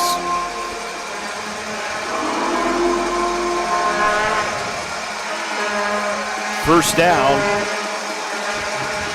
for the Bandits. Handoff is to Prohaska. He skips around and picks up a yard, maybe 2, and gets tackled right in front of the Beef bench, and he hears about it as he drops him right in front of all his teammates. Yeah, this is where you start seeing that classic movement of momentum. The Beef are trying, they're just really imposing their will right now. Sioux City's got to turn the script here. You got to stay physical. Forget about the score. Stay at your game plan. Be physical. Take the momentum you're going to gain at the end of this game into the playoffs. Omaha looking to defeat Sioux City for the second time this year. Sioux City team that was 5-1 and vying for that number 2 playoff position before dropping 3 games and trying not to drop their 4th in a row here tonight. Play action. There's the ball. It's intercepted. It's intercepted by Omaha.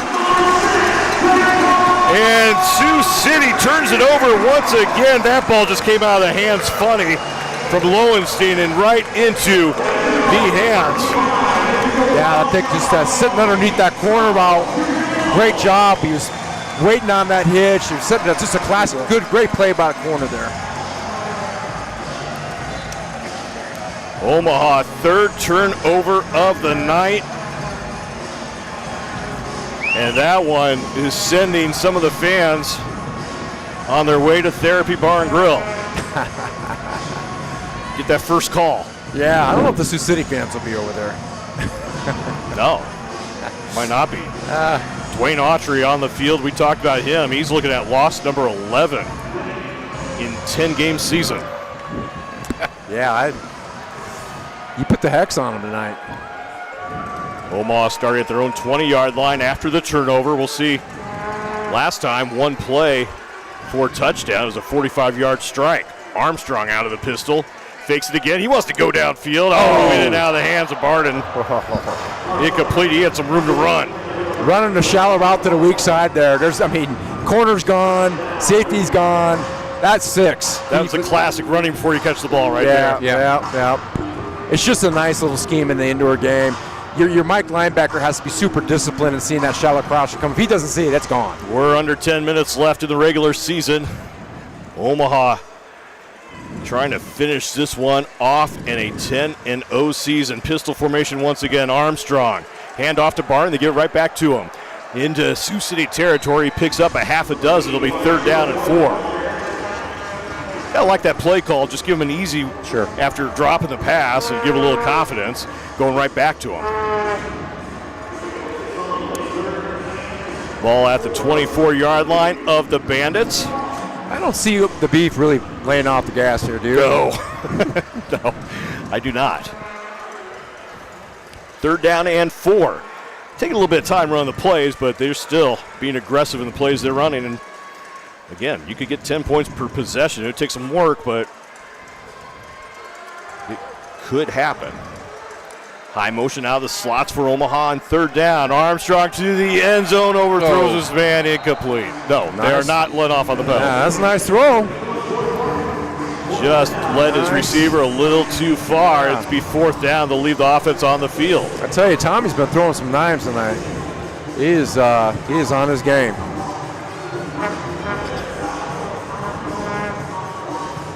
Mike Tatum discusses the 4th down play with Armstrong, sends him to the huddle.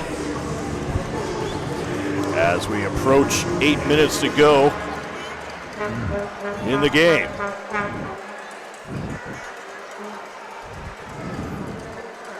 Play clock down to 5.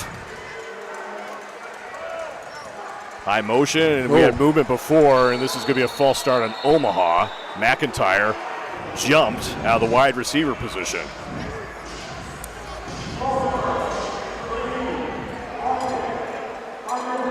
So we'll back them up 5 yards, be 4th down and 10 now for Omaha, with 7:55 to go.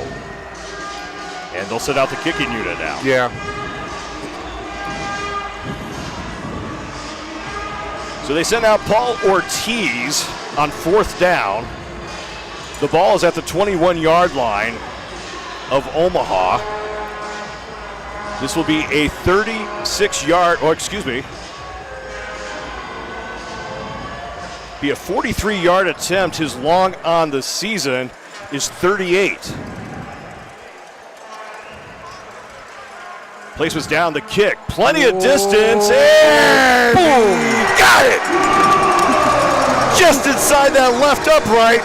And Paul Ortiz connects from 43 yards for another three-pointer as Beef lead 44-9. And that would have been good for another 10 yards farther. Plenty of leg. I just didn't know if he was going to keep that hook in, and it just found that upright. Yeah.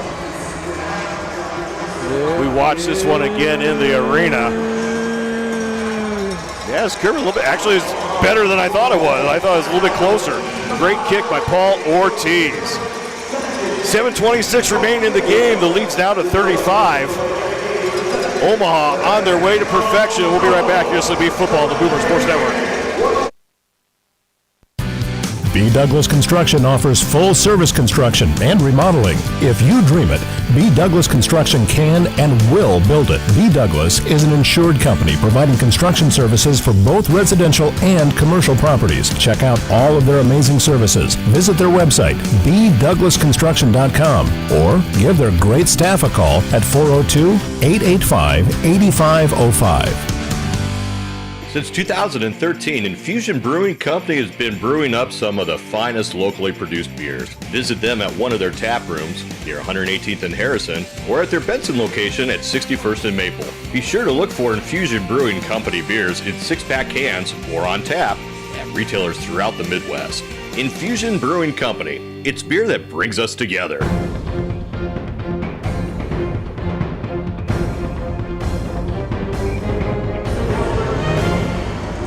Omaha trying to finish off the 10-0 season, 7:26 away.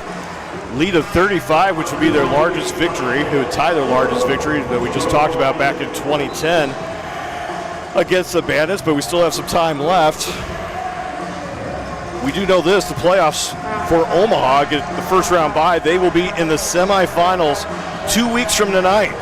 Opponent to be determined, lowest seed remaining, will be coming in here with the winner in a trip to Champions Bowl number 8. Which could be a rematch. Very well could be.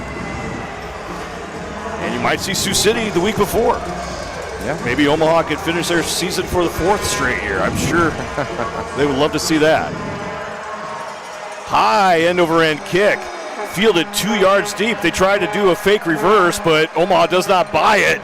And they return it out to the 7-yard line. Joyner pretending he's going to pitch back to Bruno, and Omaha did not fall for that. Yeah, the coverage for Omaha on kickoffs has been phenomenal tonight. They have made a lot of work for the Sioux City offense. Long field for the majority of the night. This time starting at the 8 as we go under 7 minutes to go in the season. Omaha 44, Sioux City 9.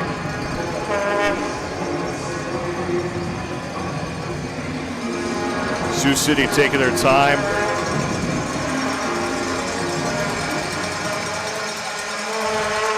Omaha has only been 10-0 one other time in their franchise history. That was season number 2, 2001, the old IPFL. They finished 15-1. Looking for Bruno, going for the deep ball, feet tangled up. Back judge. Oh, he wanted to throw that flag. You could see it, Kurt. Yeah, he did. But it's irrelevant now. I think he was trying. He was thinking about it. Incomplete. There wasn't any contact. No, his feet tangled. Looked like. He just fell down. He did fall down. Clock continues to run as we go under 6 minutes in the game.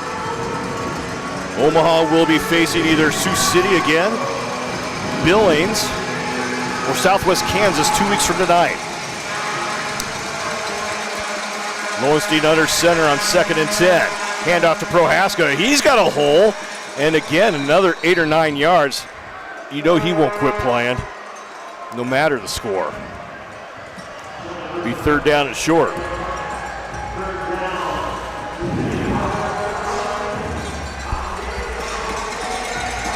First undefeated season in Omaha Beef history, 24 years, just over 5 minutes away. 3rd down and 1 for Sioux City. Lowenstein again under center. They'll give it to Prohaska. He's got the first down and a yard more. As the clock will go under 5 minutes. with the ball spotted at the 20-yard line. See, that's what the Bandits have to do. They got to just encompass the attitude that Prohaska's running with right now. Obviously not going to win this football game, but no quit. Got to have some sort of tough momentum going into these playoffs. 90-mile trip back home tonight. 750-mile trip next each way coming up next weekend. The game will be Monday night in Billings between Sioux City, complete to Mainz, near side in Omaha territory, the 15, the 10, and into the boards. Good catch and run by Braden Mainz. And it'll be first to goal for Sioux City with just over 4 minutes to go.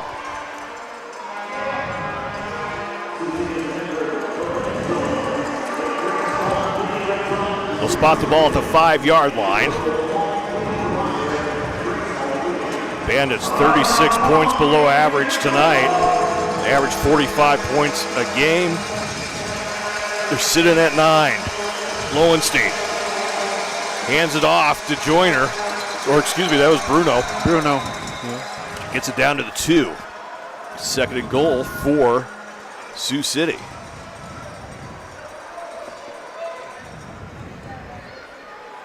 Game number 50 in the series. Going to go to the Beef as they are going to take a 26-24 all-time series lead. But also, the possibility is there of seeing Sioux City in the playoffs for the 3rd straight season. Ball's on the ground. Nope, Tyler kept it.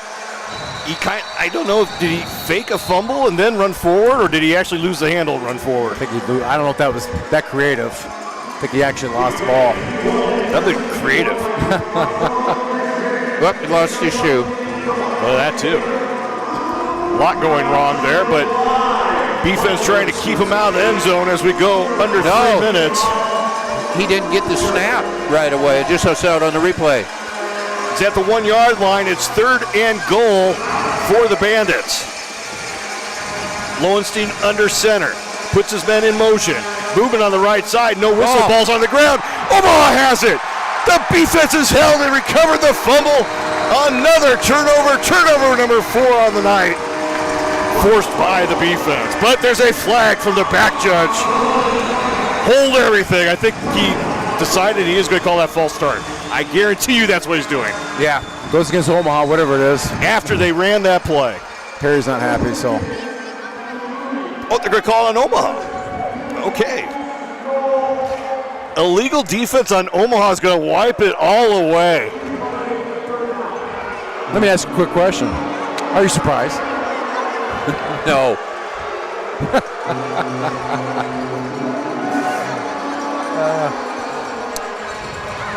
So they'll move it half the distance to the goal, right outside the goal line, give the Bandits another chance. Rayshon Kaiser wants an explanation for Randy Hagedorn. He's not getting it from him. He didn't make the call.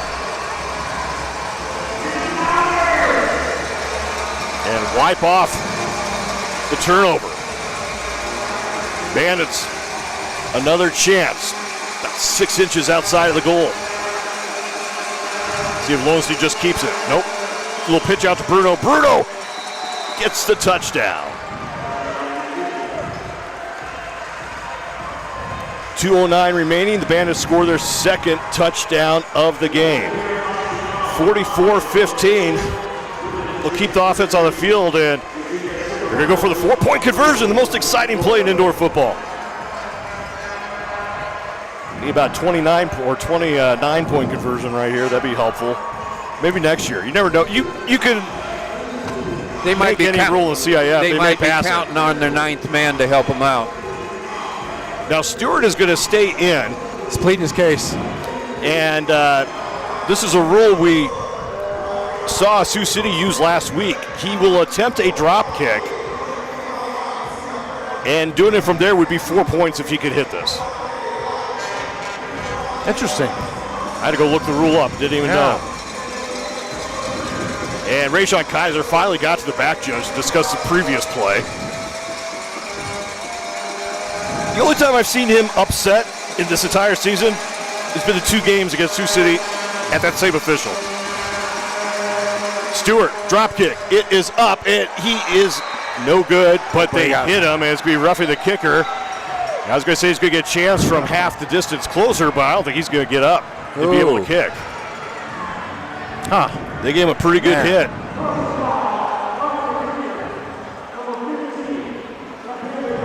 You got a little double teamed on that one, Kirk.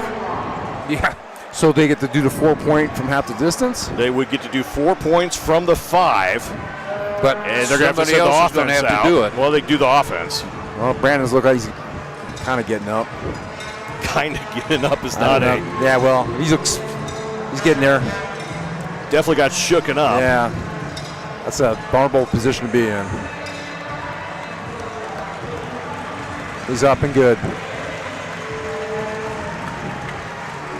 Keeps holding his head. I think he got hit up high and shaking out the cobwebs, but he'll go to the bench. They will move it up to the 5. They can put the offense on the field. And Rayshon Kaiser's back talking to the back judge again during this break.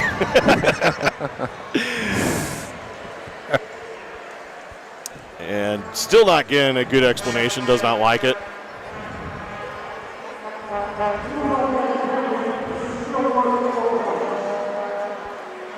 So look at another shot at the 4-point conversion after the roughing the kicker. And they'll do it with the offense.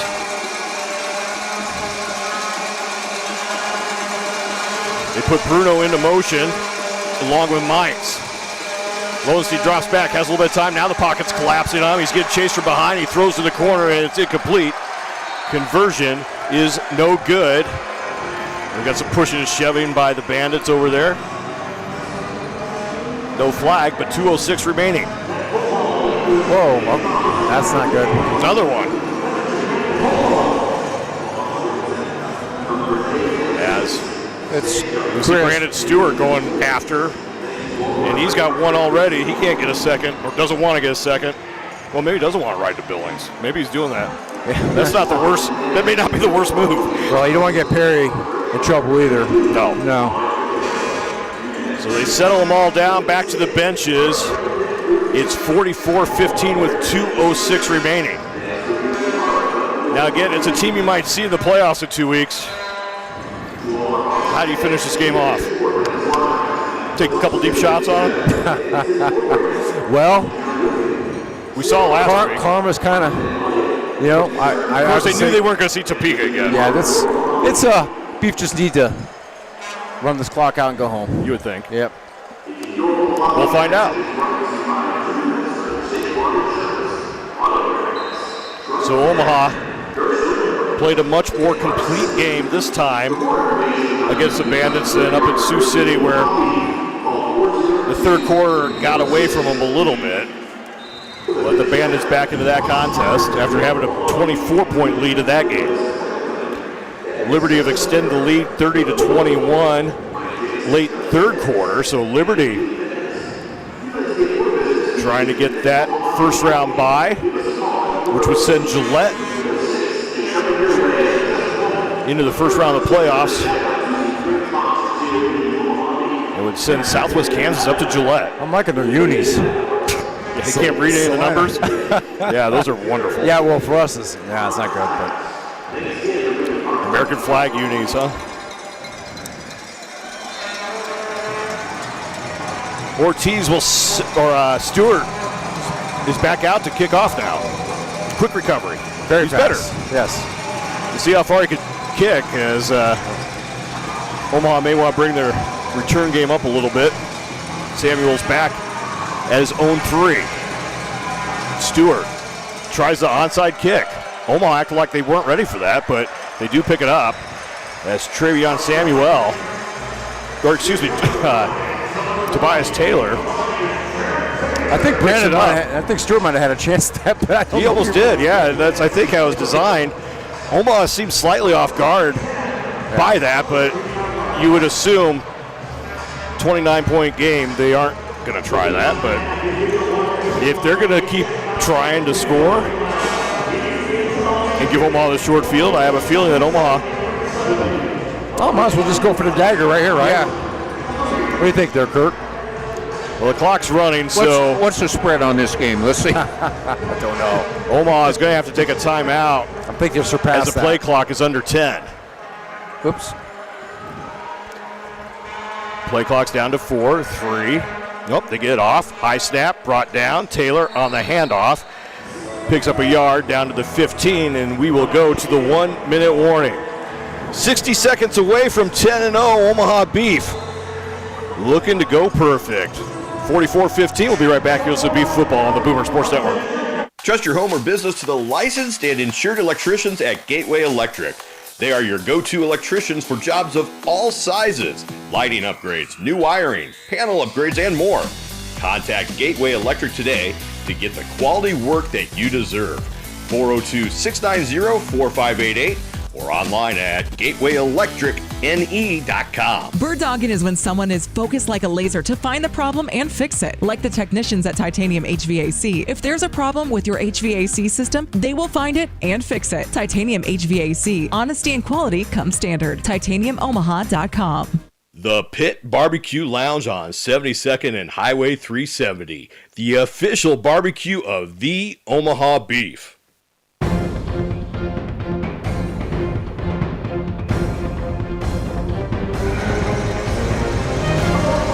60 seconds to go. Omaha looking to finish the season perfect. And no better way to do it than in the I-29 rivalry. It's been pretty much all Omaha here tonight. Atypical of most games in this series. But Omaha playing some of their best ball towards the end of the season. That's about all you can ask for. They're going to have another week off to prepare for one game and a trip to Champions Bowl 8. Yeah, I think if they continue this trend and how they're playing, I don't know if anybody's going to stop them. It's going to be tough at home. Yes.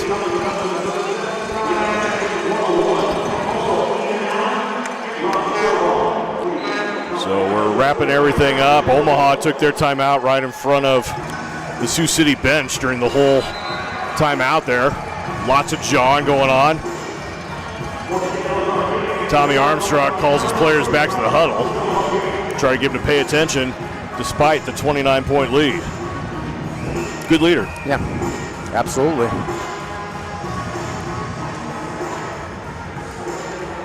So Mike Tatum, we'll see what he does here from the 16-yard line of the Bandits.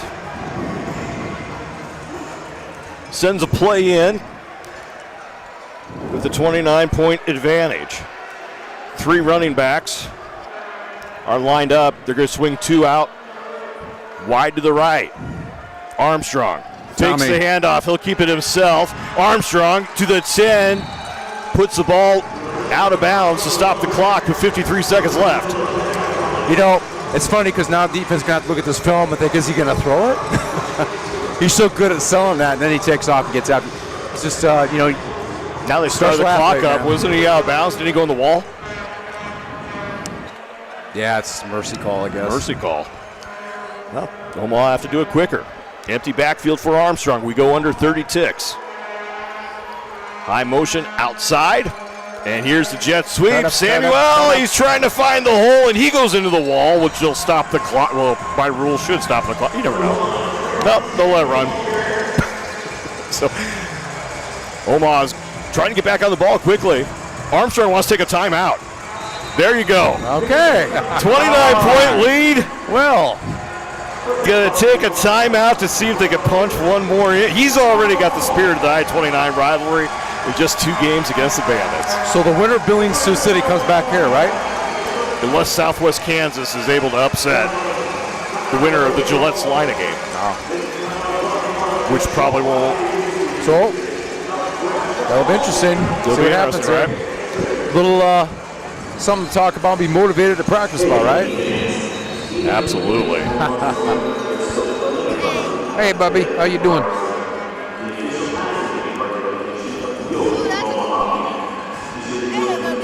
So they'll break the huddle after using their timeout.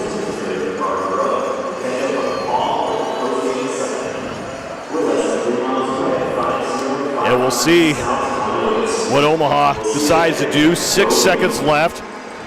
4-yard line. Armstrong. empty backfield, 2 wideouts to his left, 2 to his right. Maybe the final play of the season. Play action. Has time, dances around, clock has expired. He throws the corner of the end zone, overthrown and incomplete. But the clock has reached 0-0, and Mike Tatum was disappointed. He was angry over there. He wanted that final score.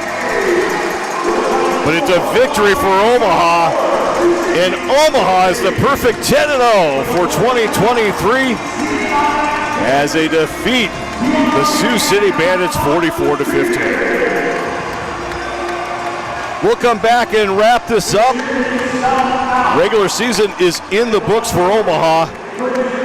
The playoff dance card will be finalized here after one more quarter of play in Gillette. We'll be right back. You'll listen to Omaha Beef Professional Indoor Football here on the Boomer Sports Network.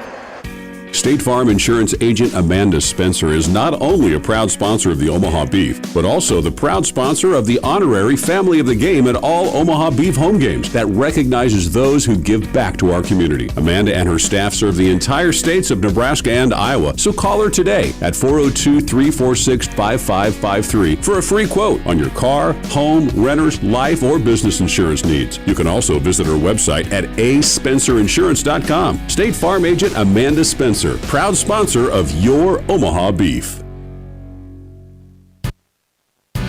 B. Douglas Construction offers full-service construction and remodeling. If you dream it, B. Douglas Construction can and will build it. B. Douglas is an insured company providing construction services for both residential and commercial properties. Check out all of their amazing services. Visit their website, bdouglasconstruction.com, or give their great staff a call at 402-885-8505.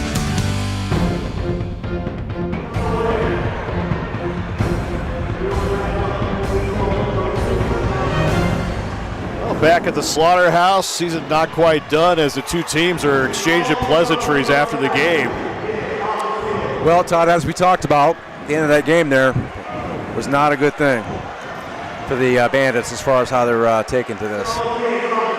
They rattled them and upset them, and they did not like, obviously, Omaha the way that they ended that game, and I don't think Omaha cared. Yeah. Not saying it was right. But there's definitely some emotions out there, and they're still jawing out there and making sure they're still pulling players off of each other. Is that low class or no class? Well, you got to get to the locker room at this point.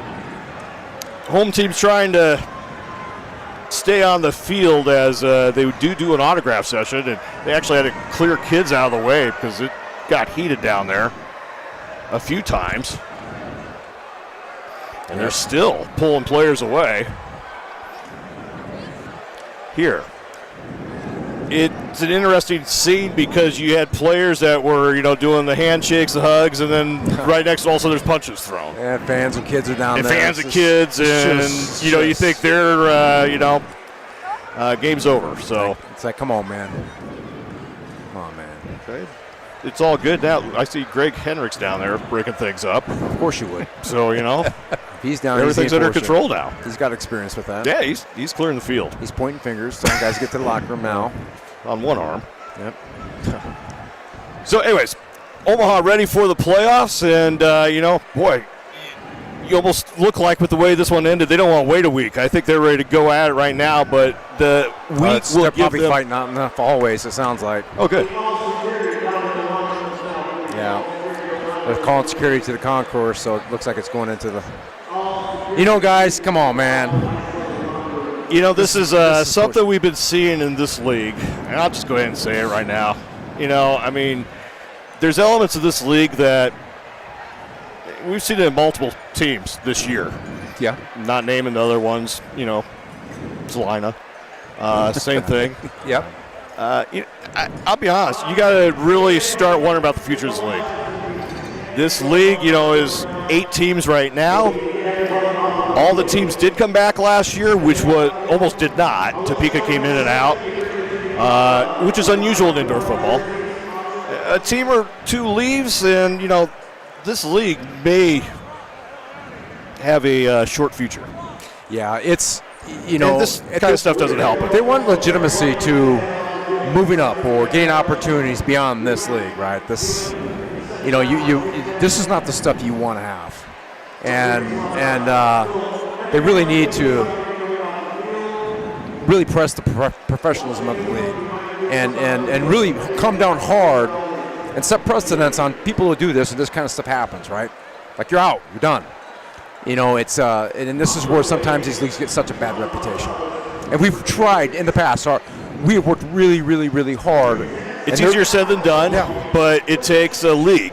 It doesn't take one team. It doesn't take one commissioner or one executive in the front office of the league.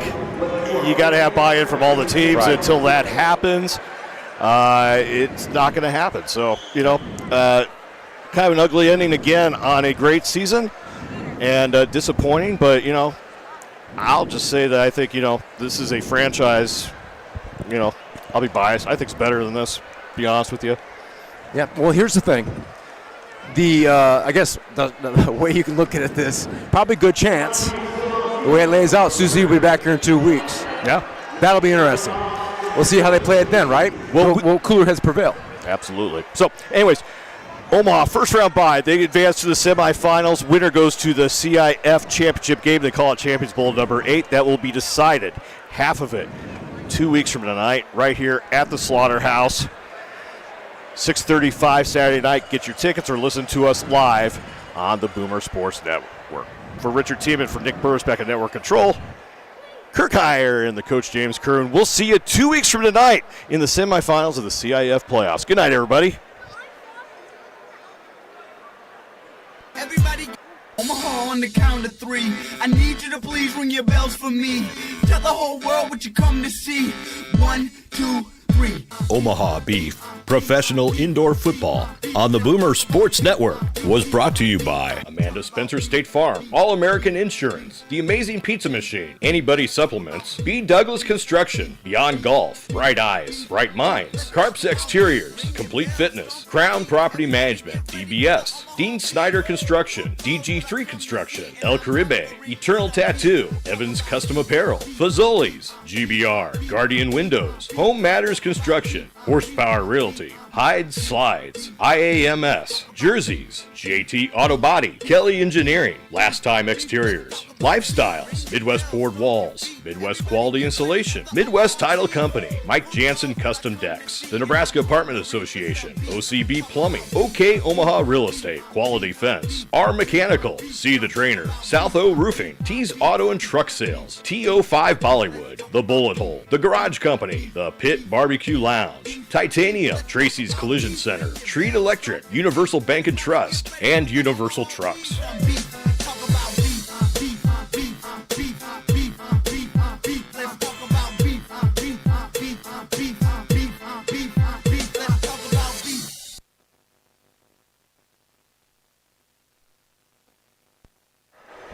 All right, Nick, thanks.